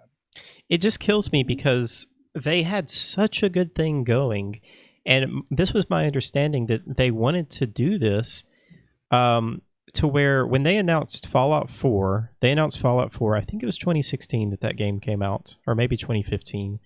But they announced it, and it came out 4 months after the announcement. Nobody knew that there was a Fallout 4. Like, there were a couple of rumors going around that they were working on a Fallout game. But they just came up to E3 and they were like, boom, Fallout 4, it comes out this fall. And that, to me, is just the best way to announce something. Because every time a game gets announced and they either don't put a release date on it, or they put a release date of like, this game is coming out in June 21st of 2021. I'm like, okay, that's going to be delayed. There's no way that it's going to hit that date. And sure enough, like every single game was delayed this year. And this was before the whole virus stuff, you know. Yeah. Early this year, every single game just got delayed. Cyberpunk, Last of Us, everything, you know. I think And also, as a Cyberpunk- fan, like it's just hard to keep the hype up for 1.5 years. It's so kind of like you hear like that's- new game, yay! that's 2 my years- other point. 2 years in the future. Oh, Yeah.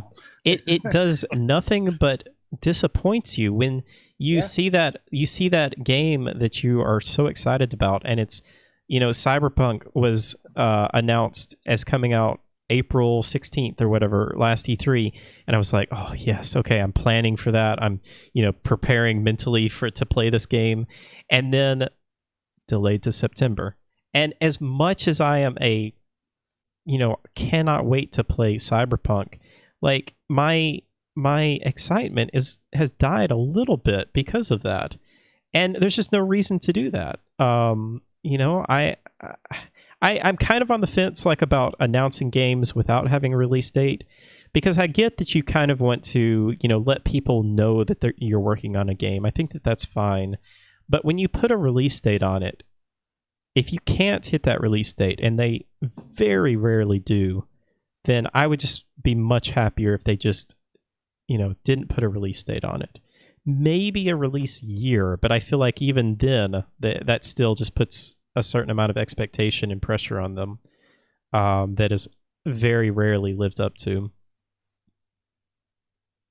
Yeah, 100%. I'm trying to think if there was other games in recent memories that had something like that happen. I know there was a few of them in the past few months where there was like huge expectation and then a delay. There was Final Fantasy VII Remake.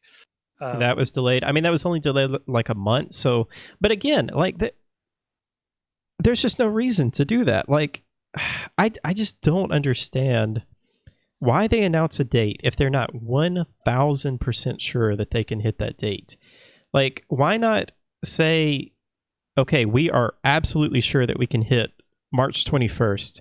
And then if I was like in the position of setting the release date, I would be like, okay, let's set the date for, you know, September, because I know you're not going to I wonder if it's like a business consideration in terms of like shareholder thing, that like we have this thing coming in the first financial I think quarter that's for a you. lot of it, but from a shareholder's perspective, and look, I don't know anything about this, I'm just speculating, but if I was a shareholder and I am investing in video games and I'm seeing all these video games that are coming Shareholders out, usually have no idea what the business is about. I Like, guess no matter what. that's Like, I true. think you Yeah. have that in different entertainment areas as well. Like, they don't even know what's going on. They just see the numbers. They have their biannual shareholder phone conference, and oftentimes have no idea other than that. And if they hear like, oh, big announcement first quarter, that's great.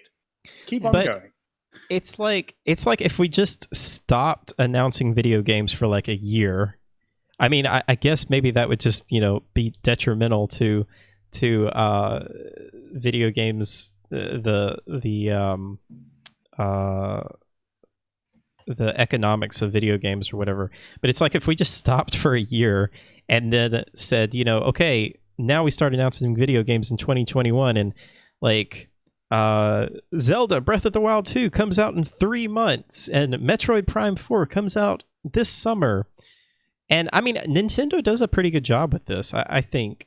And of course, I just used the 2 examples that they literally have announced like forever ago, that who knows when they're coming out. But I feel like they do a pretty good job at holding off their announcements until, you know, their games are coming out pretty soon. but I don't know. I just don't understand why more companies don't do that. Yeah. One thing, maybe I'll speak to the fact of like just it incompensates the shareholder idea is that the scale of games nowadays, of the size of these projects, are immense. They're huge.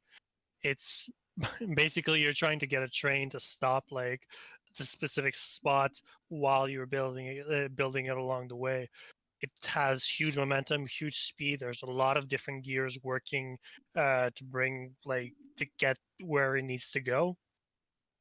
And yeah, And I think that is really a good point, because I feel like oftentimes those release dates, they are not made by the developers. They are dictated by the publishers and by the That's shareholders. a They are very like, good point. we want the new game in the first quarter of 2021. And then that is just passed along to the development team. And that obviously then leads into the whole crunch culture, where they then have to scramble. And at some point they realize, like, it's just not possible. We can't do it. And then they have to reschedule. I mean, if you even take like in consideration what you see at trade shows like E3, half the time, I mean, like most of the time, you're seeing like a tech demo that's not even like half the game. They're like, this is what it's probably Just a going to vertical be, slice, yeah. probably. So Yeah. I just looked this up really quickly. So just games this year, and there's probably a lot more that I've missed.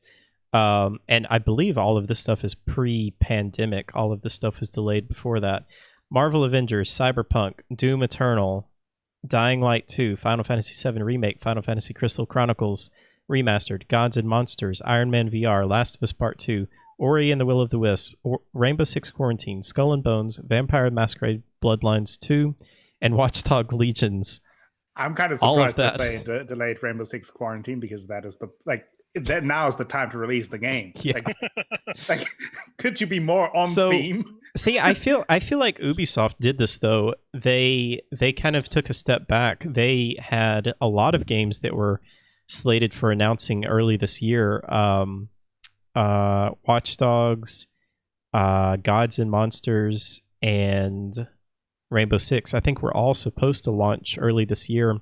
And then after the fiasco with Breakpoint, Ghost Recon Breakpoint, they were like, wow, we need to take a step back and figure out what we're doing wrong. So I honestly commend them for doing that, because I'm sure that they could have moved ahead and released those games.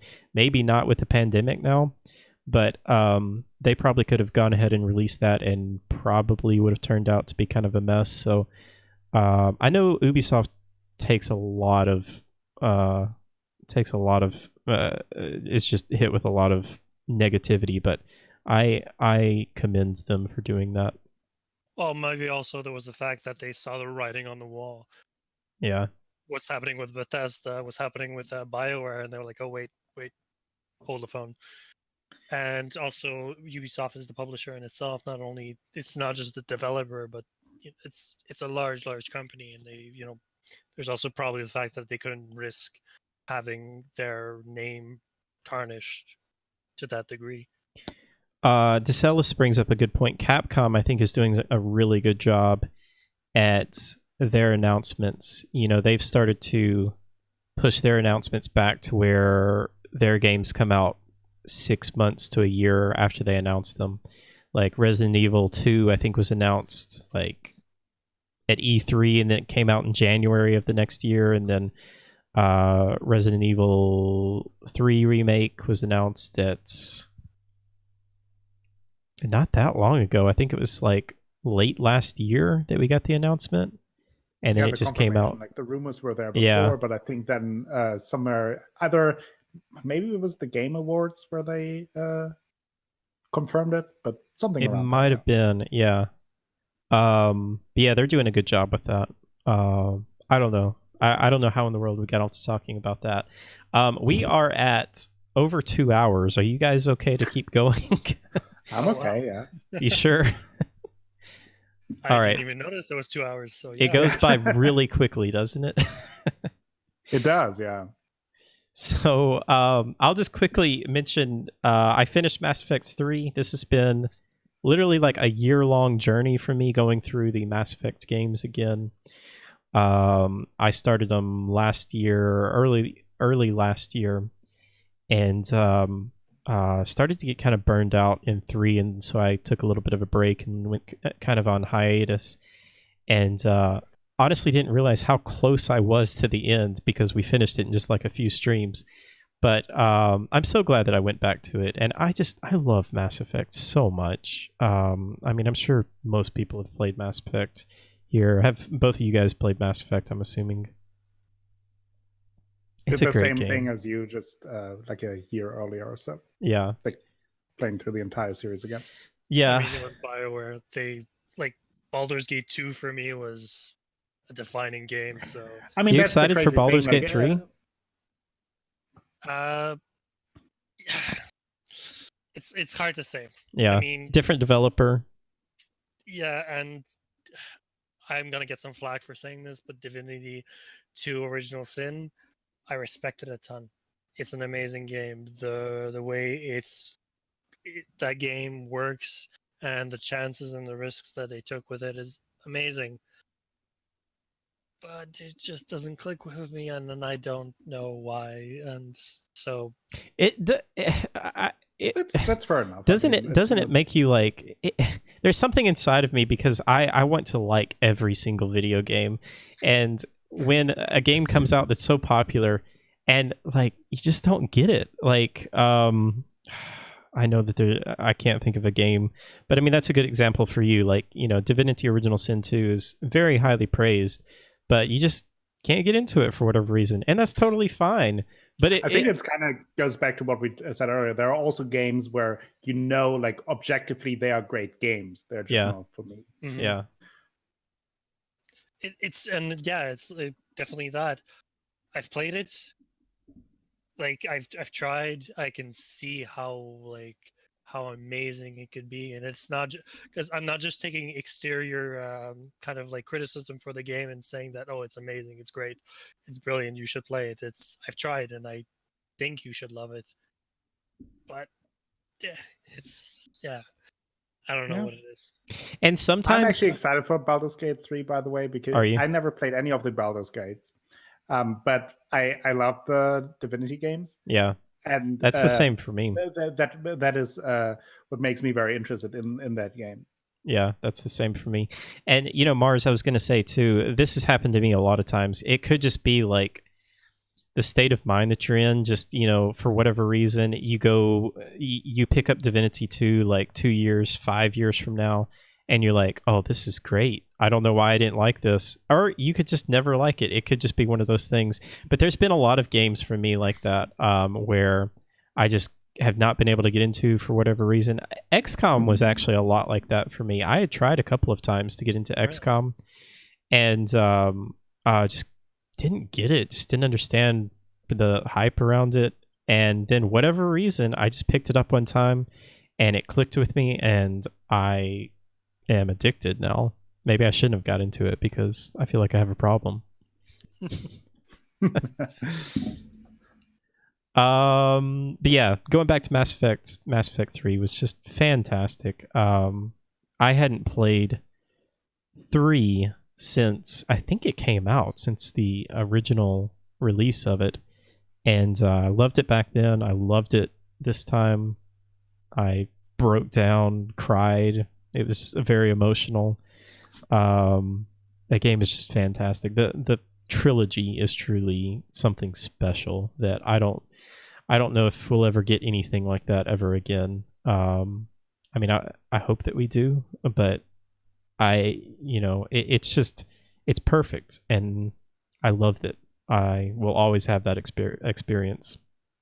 I have to say, there's just something to be said about like that period of time in gaming where just BioWare nailed RPGs, just a time where basically maybe not every single game was something for you specifically, but it's just one hallmark game after another. Whether it's been Knights of the Old Republic that they were involved in, they were the publisher of The Witcher 1. They had their fingers in that. Really well. Yes, yeah, I didn't realize that until I replayed it as well, where it's like BioWare, and I was like, what the? That's right. This one as well. The Witcher 1 was create. They use the I think they help engine. with the engine. Yeah, exactly. Yeah. They I forgot they about that. so they were involved in that. Then you have Knights of the Old Republic, Mass Effect, the Dragon Age series, all within a span of like 5 years, which are all three now hallmarks of the RPG genre. Dragon Age is a good example of a series that I haven't really been able to get into. I know they're great, and I know people love them, and Inquisition was the only one that I kind of got into, but I still fell off of that one, and I hate it because I know people love the Dragon Age games, and a lot of it is the gameplay for me. I feel like I just don't really understand what I'm doing in the gameplay and don't really enjoy it. And how, like, if you took Dragon Age, Inquisition, and Mass Effect, and you kind of like juxtapose the combat in between the two, in your opinion, what's the major differences between Mass Effect and Dragon Age Inquisition?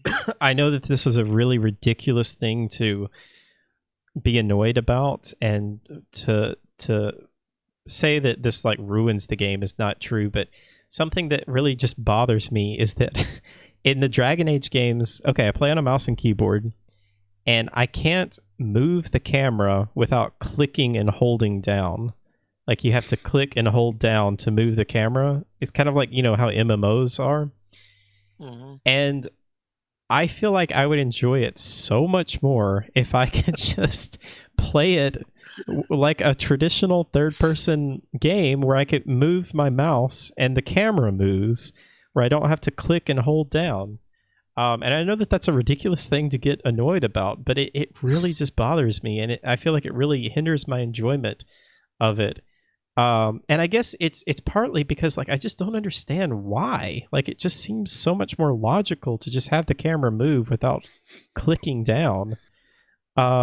And that was even a big issue in Inquisition for a long time. Like, you weren't able to move the camera with your mouse, and then they finally patched in the ability. They were like, "Oh, people have a mouse. You can use a mouse."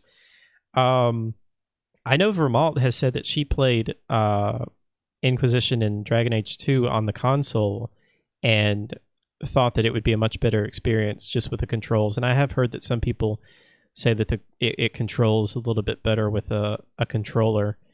But that's, again, I know it's a weird thing to complain about, but also I guess I've just never really played games like this where you have like the active pause battles, you know, to where you can pause and then like you choose your abilities and things like that, and you have the cooldowns on your abilities.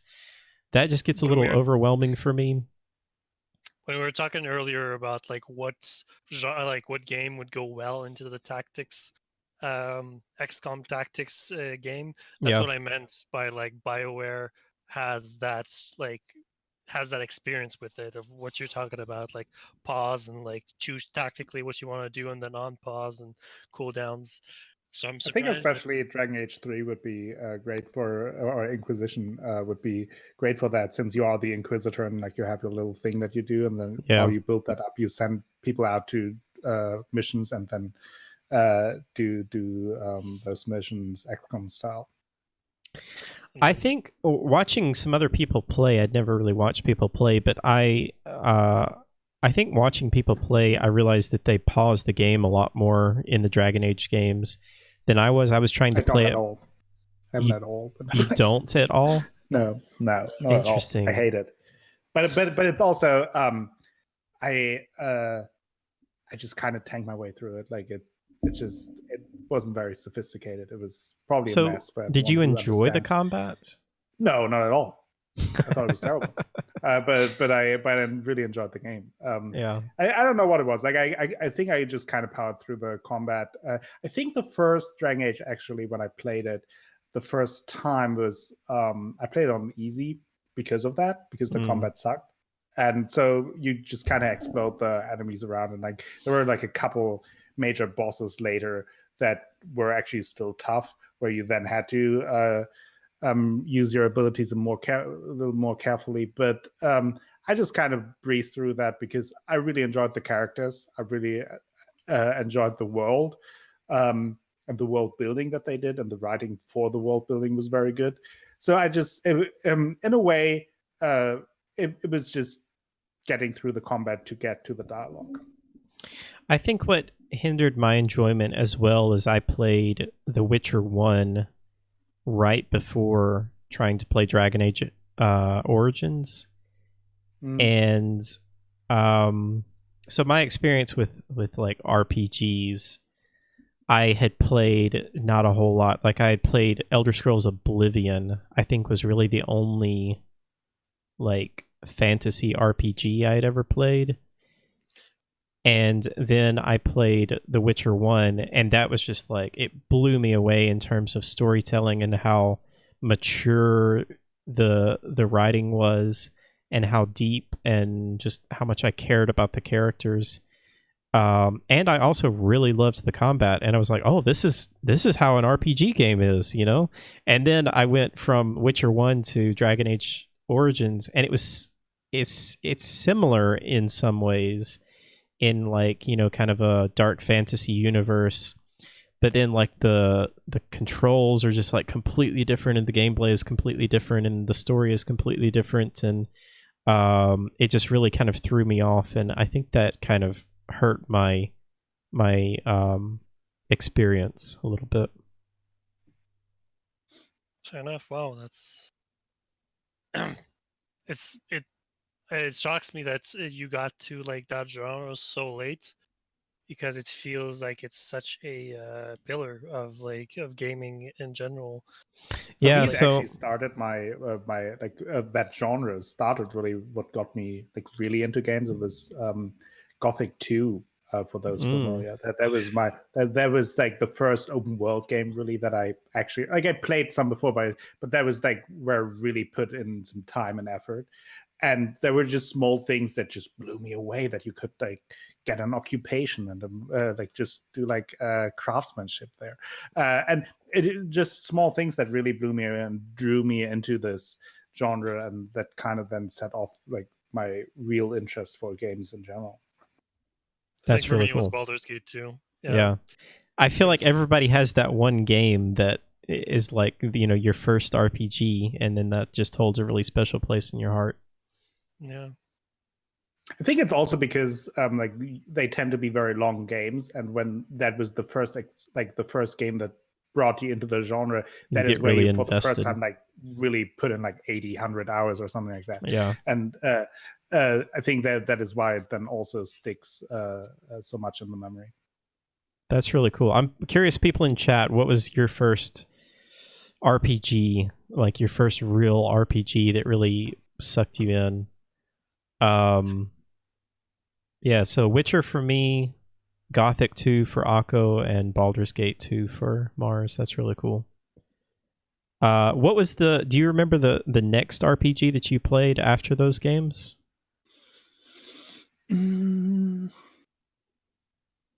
I think then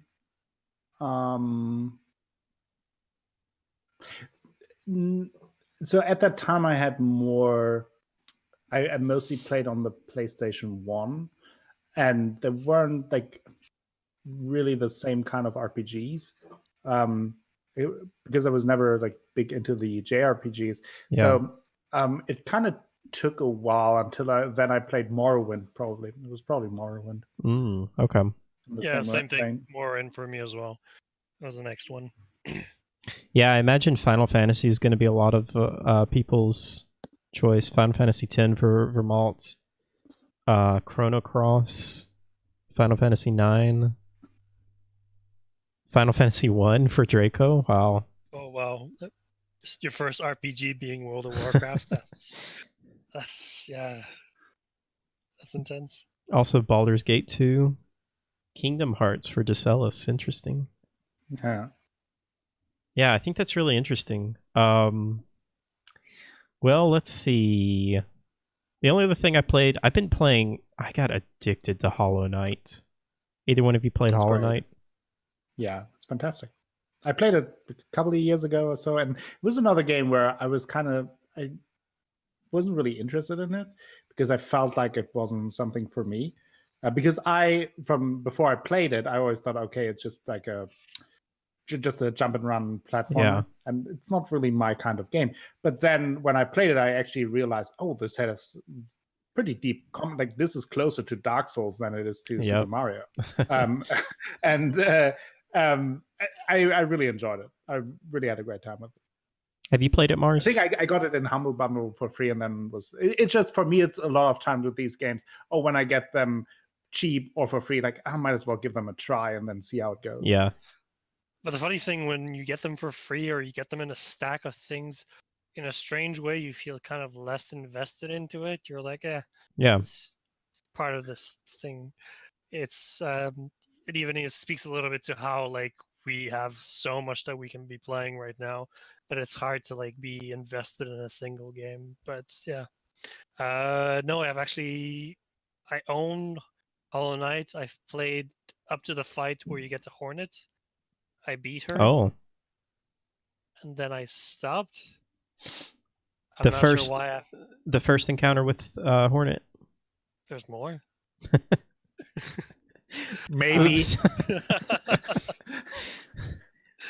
No. The first encounter. Who knows? Basically. The interesting thing about that game, though, is like you can go a lot of. I mean, you could probably play the game for like 20 hours before you actually fight Hornet. Well, yeah. It's yeah. I need to play it for sure. I feel like everyone loves it. I don't hate it. I just haven't put the time to it. Yeah. If that makes sense. Yeah, totally fair. Yeah, I played it. So I tried to get into it when it first came out in, I think it was 2017, and there were like so many massive games that were coming out that year. That was the year that Horizon Zero Dawn came out, Zelda Breath of the Wild, Nier Automata. I can't even remember what else. So many good games that came out that year, and so I think it was really overshadowed by some of those massive games. And then I picked it up on the Switch the year after that in 2018. And just got addicted to it because, very much like Akko was saying, I am much more of a Dark Souls fan, but not really so much of like a platformer. Never really played or really enjoyed like the 2D Mario games or any of those 2D platformer type games. But this game has so much more kind of Dark Souls combat and just kind of feel to it. But still just being a fantastic Metroidvania in that, you know, you go to all these areas and like you see areas that like you can't quite jump to, and you just know that you're going to get a double jump later to be able to get to, or like a big open area that you can't get to because you need a dash or something like that. And just the exploration of that game is just so fun and so rewarding. It also has this very unique style to it that you just don't see in other games. Like, I know a lot of people in kind of in the same breath as with Hollow Knight mention Ori and the Blind Forest, which I like on a very surface level. I can see why, but like playing both games, they are very different. Yeah. And while Ori is a very beautiful looking game, it has more, to me, more of like generic look. Not in a bad way, but it's more like it's a very conventionally good looking game. And whereas Hollow Knight has a very unique style to it, which draw me in more and made me more interested in exploring, because it's just this very special world with these bug people. And while it's kind of grotesque, it's also very beautiful, and it has this very beautiful music to it. It just was the complete package that really drew me into the game. Ori is beautiful. I think the art style is beautiful. I think the main thing for me is I just don't enjoy platforming that much. And while there are some platforming sections in Hollow Knight, I feel like there's a lot more in Ori, and I feel like Ori's gameplay is just kind of centered more around the platforming and traversal of that map, whereas for me at least, Hollow Knight is just like about like trying to find and explore the map, and then find Yeah. the bosses, and the trial of going through trying to beat those bosses. Yeah, Hollow Knight is a combat Metroidvania with platform elements, whereas I think Ori is a platforming Metroidvania with combat Yeah, elements. that's a very good way to put it. The puzzles, the platforming puzzles in Ori are I mean, from the first game, from the one that I played, they're fairly challenging. It's Yeah, Yeah. and It's I'm not really easy. bad at those.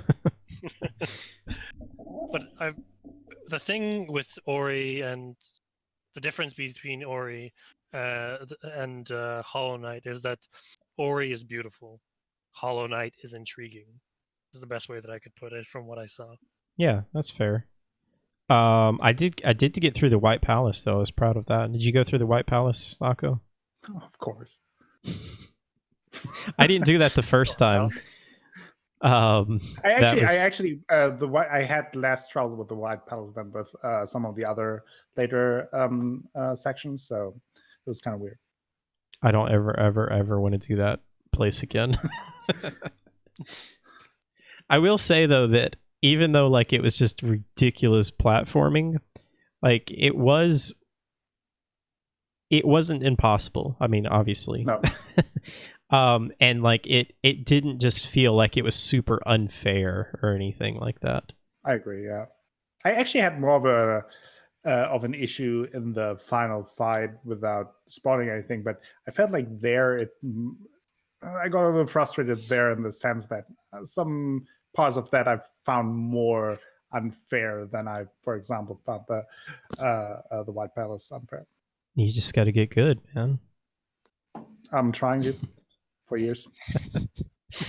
No, I struggled a lot in that too. I struggled by far the most. I struggled with, I think it was Watcher Knight. I don't know if you remember that one. Not by name, but it's the one where you have like, I think it's like 5 or 6 big round enemies that you have to fight, like 2 at a time. I don't know. I think a lot of it too was I probably wasn't supposed to be there early on. I probably should have done a lot more, but I just didn't know where to go, and so I just got hung up. Now I remember. Yeah, that one was definitely tough. Yeah, it was before you get the first mask. I mean, like you could go anyway to get the masks, but to get the first mask, I guess technically you're supposed to go through them, and I went there probably way too early on, and literally just like did not think that I was going to get past them for a long time. They were definitely tough. I don't know.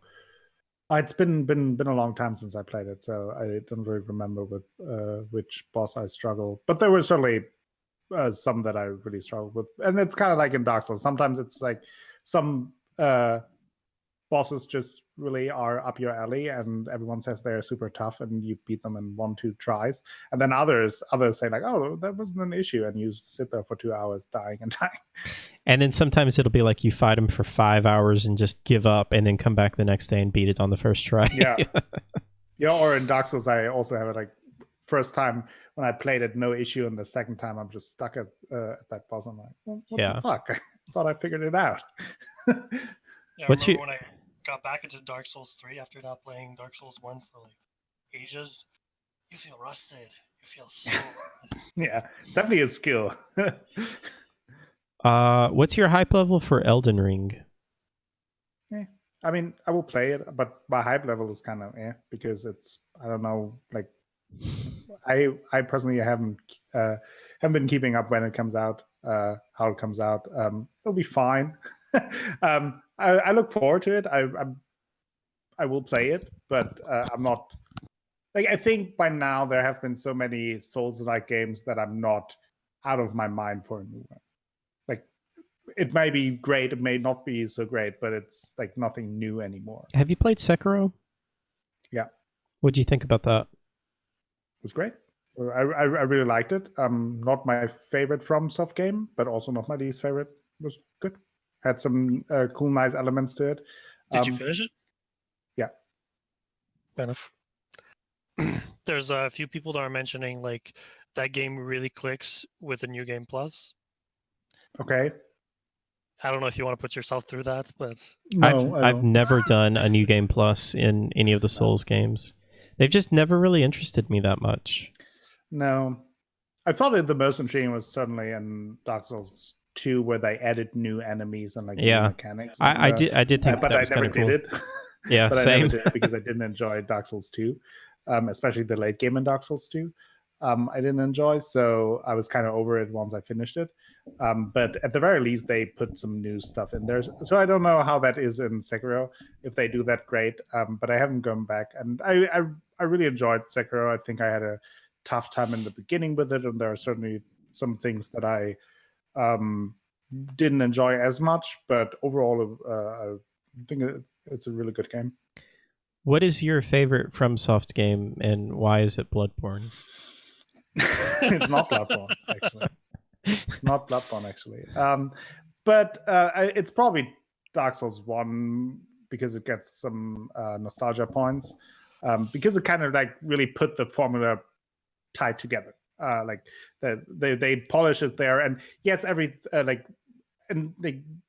both Dark Souls 3 and 2 and Bloodborne and even Sekiro kind of built on that polished formula that they had there.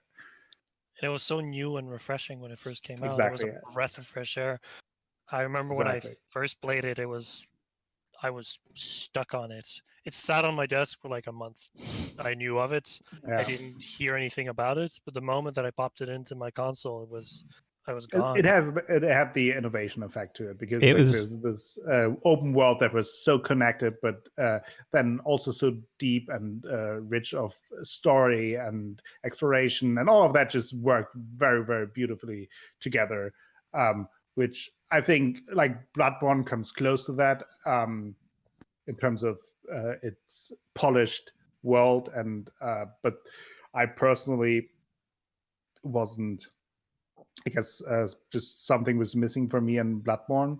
I know that a lot of people like prefer Bloodborne and have that as their favorite FromSoft game, and I can see why.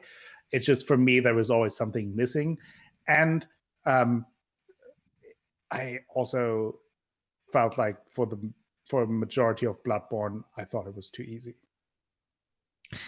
That's funny. I maybe that's why, because that's why I like Bloodborne so much, because I can actually play it halfway decent. But I do feel like it is one of the easier Souls games. Like if you want to call it a Souls game, FromSoft game, whatever. But I definitely do not struggle nearly as much in Bloodborne as I do in Dark Souls 1 and Sekiro. I really struggle in Dark Souls 1.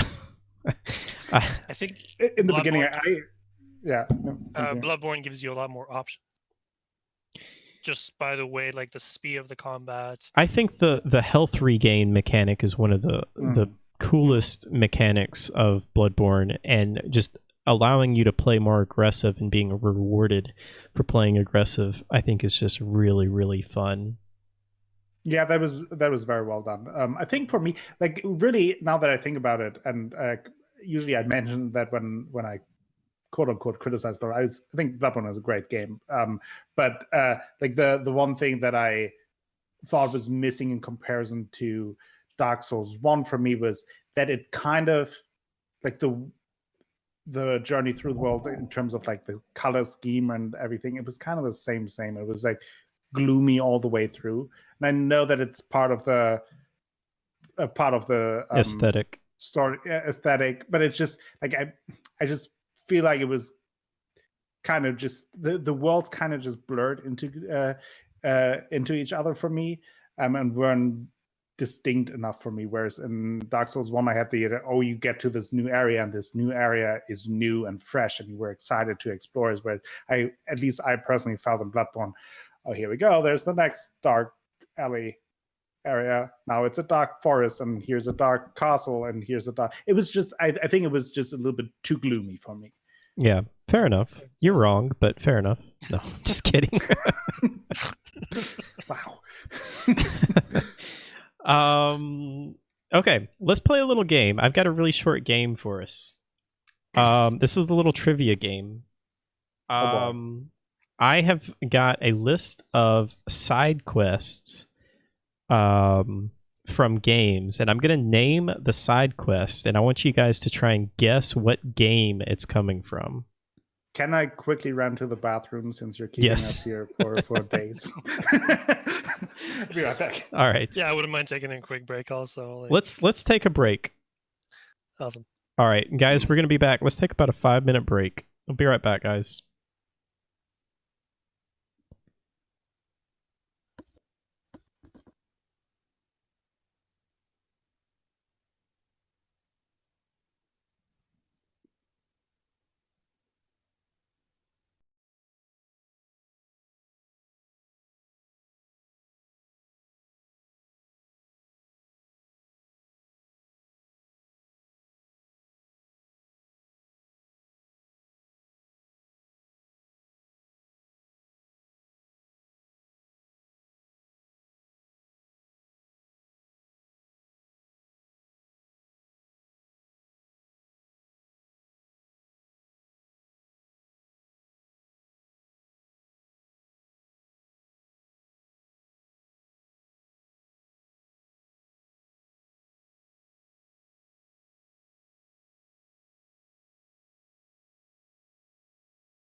All right, we are back, guys.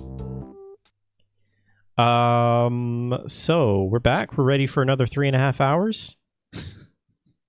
No more bathroom breaks. Just kidding. No, I think I found a little game that we'll play really quick, and then I think we'll kind of wrap things up. Let me see if I can find it. I just lost it. Okay, so the game is I'm going to name a side quest, and then you guys are going to guess on what game this comes from. So, first one, Blood and Ice.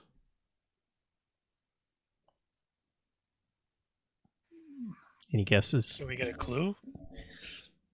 Mm, Can we at least get a It's an- decade? RPG. I mean, I could say World of Warcraft. I feel like that's a shotgun approach of like there's probably a quest called that in there. I mean, I would assume there are Blood and Ice. I'll Um, say God of War. It's a Bethesda game. It's not a God of War, that I'm Sorry? sure of. I mean, Skyrim. There's ice up there. It is Skyrim. Okay. It's Skyrim, tracking the serial killer. All right, Okay. you guys should get this next one. boy. All right, Killing the Pyjacks. Hijacks. What's a pyjack? That must be Mass Effect. One of the Mass Effects. Which Mass Effect? Mass Effect. Oh, which one is it? Ooh. Much. It is Mass Effect 2 with Yep. the turret and Yep, that's it. Tatanka. Okay, The Rose of Remembrance. Witcher 3. Or I've- Witcher 2. Witcher 2, actually. It's Yes, actually Witcher there you 2, go. yeah. It's Witcher 2, when you romance Triss. I remembrance that. I would not know this one. Winter is a Bloody Business.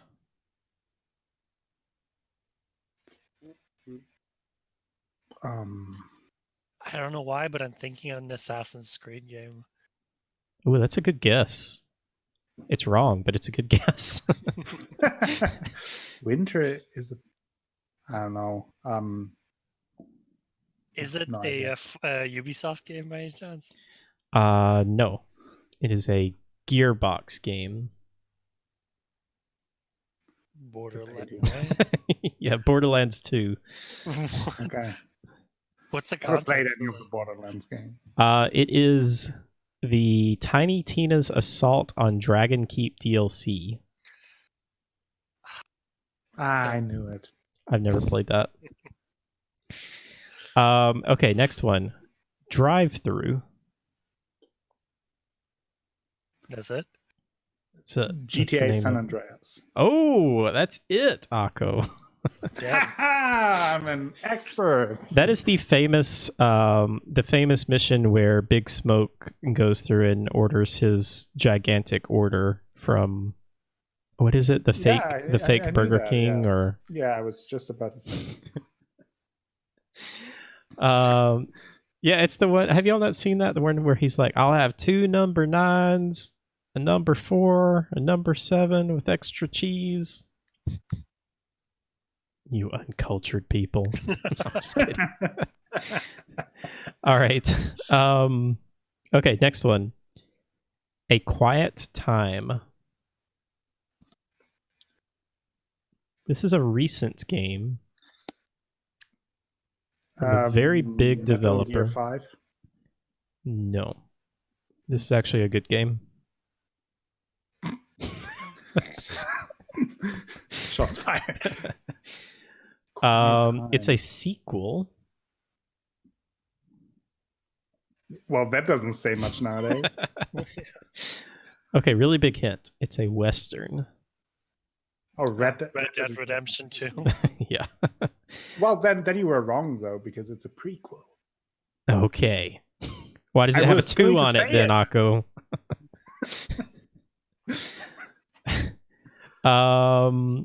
Okay. National Archives. Oh, I feel like I Division knew- 2. Oh, very good. Yep. Damn. Okay. The Priceless Maracas.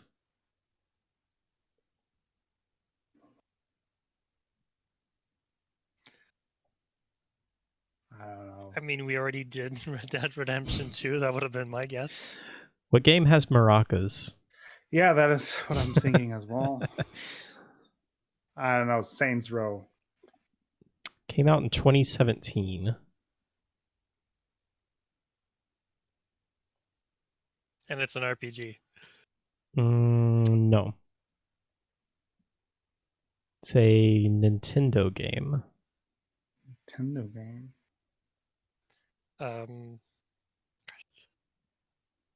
Priceless Maracas. Breath of the Wild. Yep. Did it come out in 2017? It did. It was a launch title for the Switch. But it was at the end of the year or something like that, right? It was like fuzzy on. No, came out March 1st or something like that. Yeah, that's basically the end of the year. Yeah. Yeah, It's the fiscal Best year. part was over. the fiscal year or something. All right, last one. I would never get this one. Don't know if you guys played this game. One Small Favor.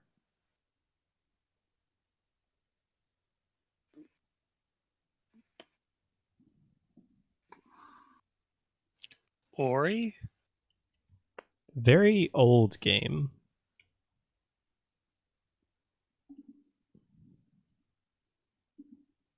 This game came out in 2001. Do we get a platform? PC.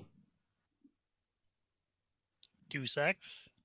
It has also come out on iOS, web browser, Linux, and the Macintosh operating system.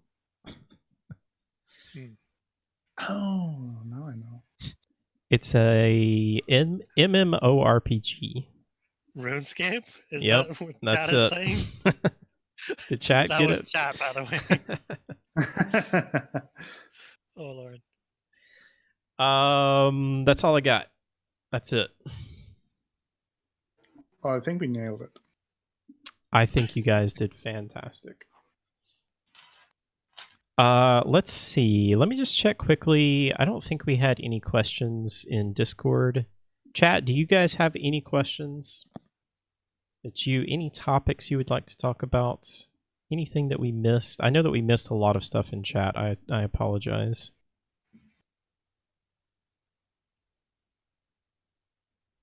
Alpha 3101 says that quest sucked big style.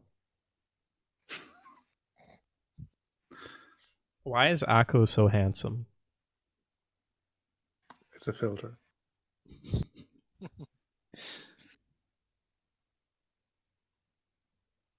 Where is Mankirk's wife? I don't even know what that is. Out and about.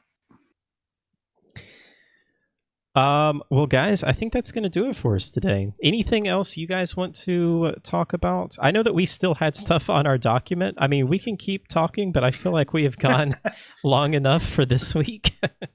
That's fair. Well, I only feel that the real issue is that we're in such time rush. It's just not enough time. There's never enough time. Oh, we do. I do want to mention these question. I think you put this on here, Akko, didn't you? Has anyone tried out the Steam Remote Play feature? Yeah. for I playing wanted Couch to Co-op? ask you because I recently tested it out on Tuesday for the game Moving Out, and that only has a couch co-op, and the remote play option in Steam, for those who are not familiar, lets you basically invite someone to join you in a couch co-op game. You This is a stream the game really to cool them. feature. Yeah. Yes, and they can join you then, and you can play a couch co-op game on Steam online. And we tried it out, and it worked pretty well. So there was a little bit of a lag, and obviously you needed a good internet connection since you're basically streaming a game to someone. But it worked well. Like the actual input lag wasn't a big issue. The only thing that sometimes, and that is more of a connection thing, things got a little bit blurry, or there was then a time where there was a little bit of a lag. But overall, especially for these couch co-op games that are usually not super competitive in the sense that you need the mega reaction time, it worked pretty well. And I wanted to ask if any of you have had any experience with it. I have not. Have you, Mars?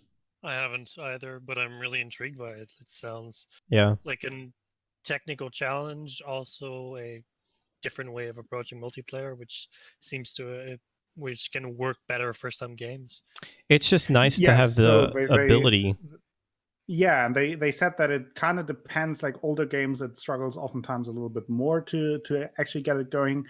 But I think going forward, this can be a nice thing, and it's easy to set up. You really just go to your friends list, have like right click, stream the game, or like use remote play with that friend, and if you then have a decent internet connection, it actually works. So I was pleasantly surprised by it. Very cool. Yeah. If I had any friends, I would try it out, but I don't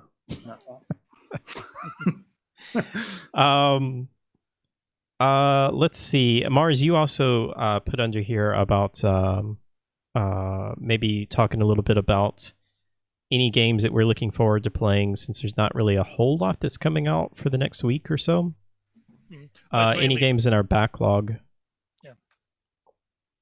There seems to be like, I mean, we're spending so much time kind of like trying to figure out what to do with our time, and I think we're burning through our backlogs of game fairly quickly, and it's opening up new games that we haven't looked at before.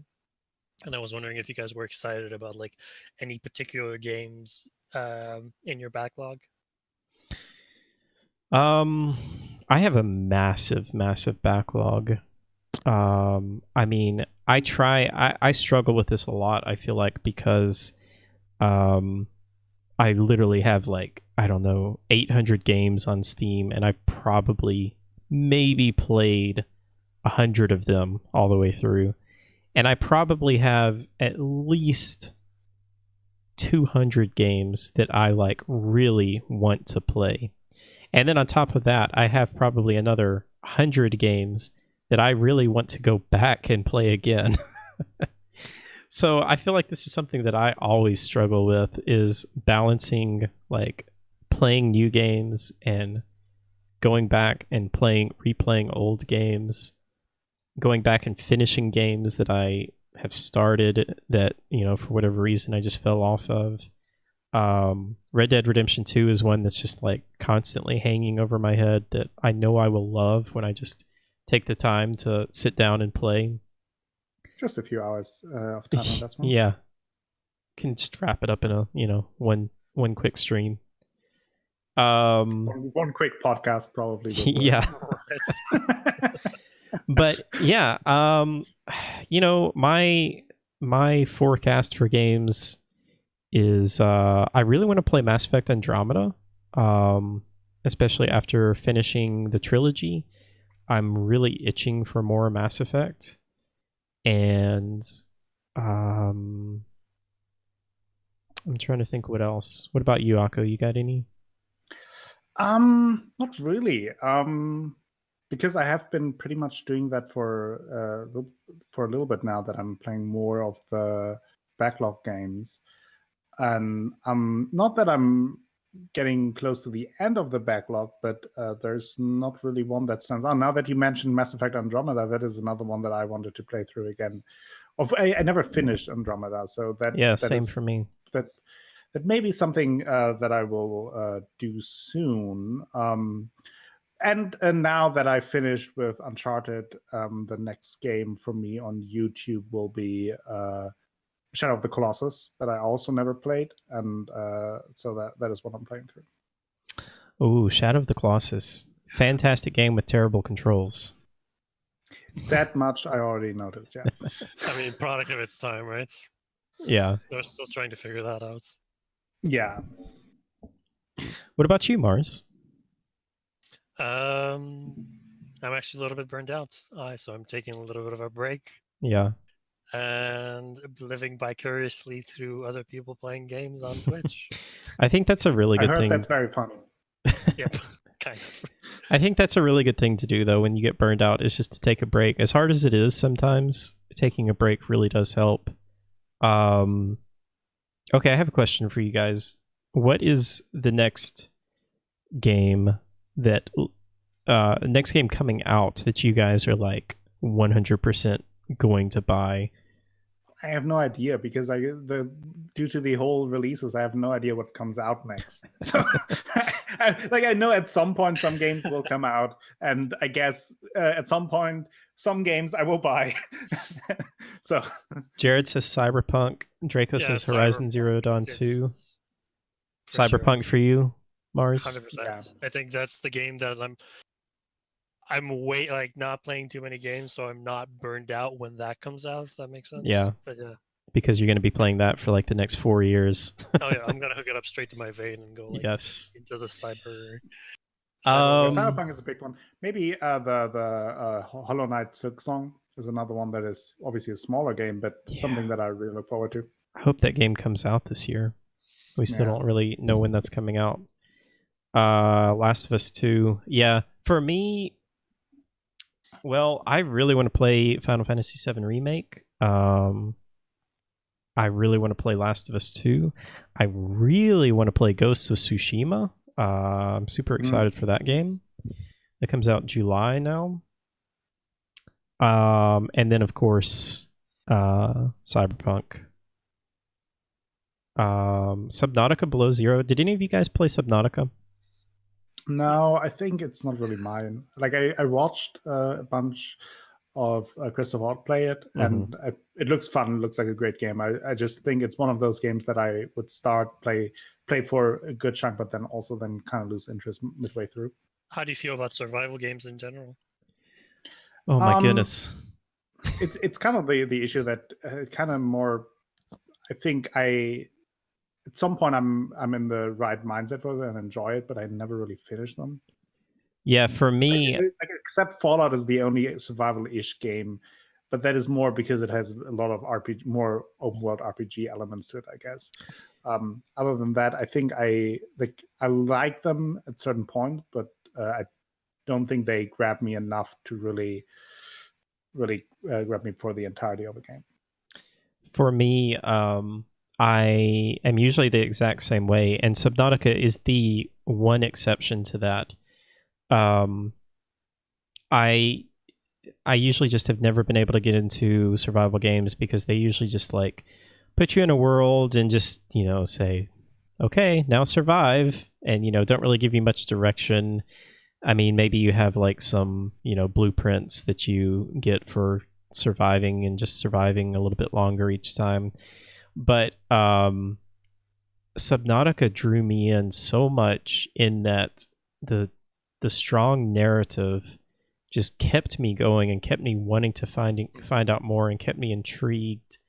And it's the only survival game that's ever really made me feel like that, that I played all the way through to the end, and actually has an ending, because so many of those survival games are just like, again, they just... That's another issue, yeah. They just put you in a world and just tell you to survive. Yeah, they end up to be very grindy, a lot of the games, and I'm not very much of a fan of grinding in games. So yeah, it's at some point, like in the late game, when you need like a bazillion resources to get the next armor or whatever, it just gets kind of old for me. I wouldn't say Subnautica. I never felt grindy to me. It felt like I was grinding with a purpose, but it wasn't repetitive. It was like, okay, I need this, so I need to get myself in this situation and the kind of environment, and what you get, like the payoff for what you get to build in Subnautica, I think is very much worth it. Yeah, I agree, but I also understand it's not for everyone. Good stuff. Anything else you guys got? No, not for the first half of the podcast today.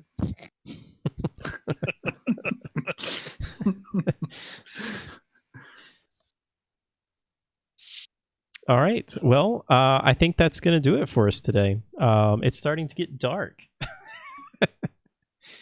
Yes. The sun's probably going to be coming up for Akko soon. Yeah.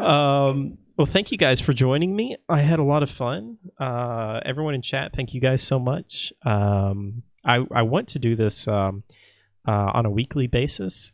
I'm not sure if these guys will be available, but they're always welcome back. This is just something that I love doing. I just love talking about video games, and I love hearing other people's experiences with video games.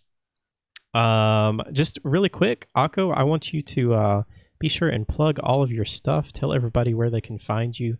I believe we shared your Twitch link, and I think we did your YouTube as well earlier. But what do you got coming up? I've still, I will for a while play through Assassin's Creed Odyssey. I'm still playing through Yakuza 5, and probably at some point then more Yakuza coming up. Oh, those games are so fun. Yes, I love Yakuza. That would be another 5 hours of podcast. But also, obviously, now wrapping up with BioShock and Burial at Sea on Sunday. So that's that. Here and there, doing some fun streams in between on YouTube. On Monday, I will start with Shadow of the Colossus.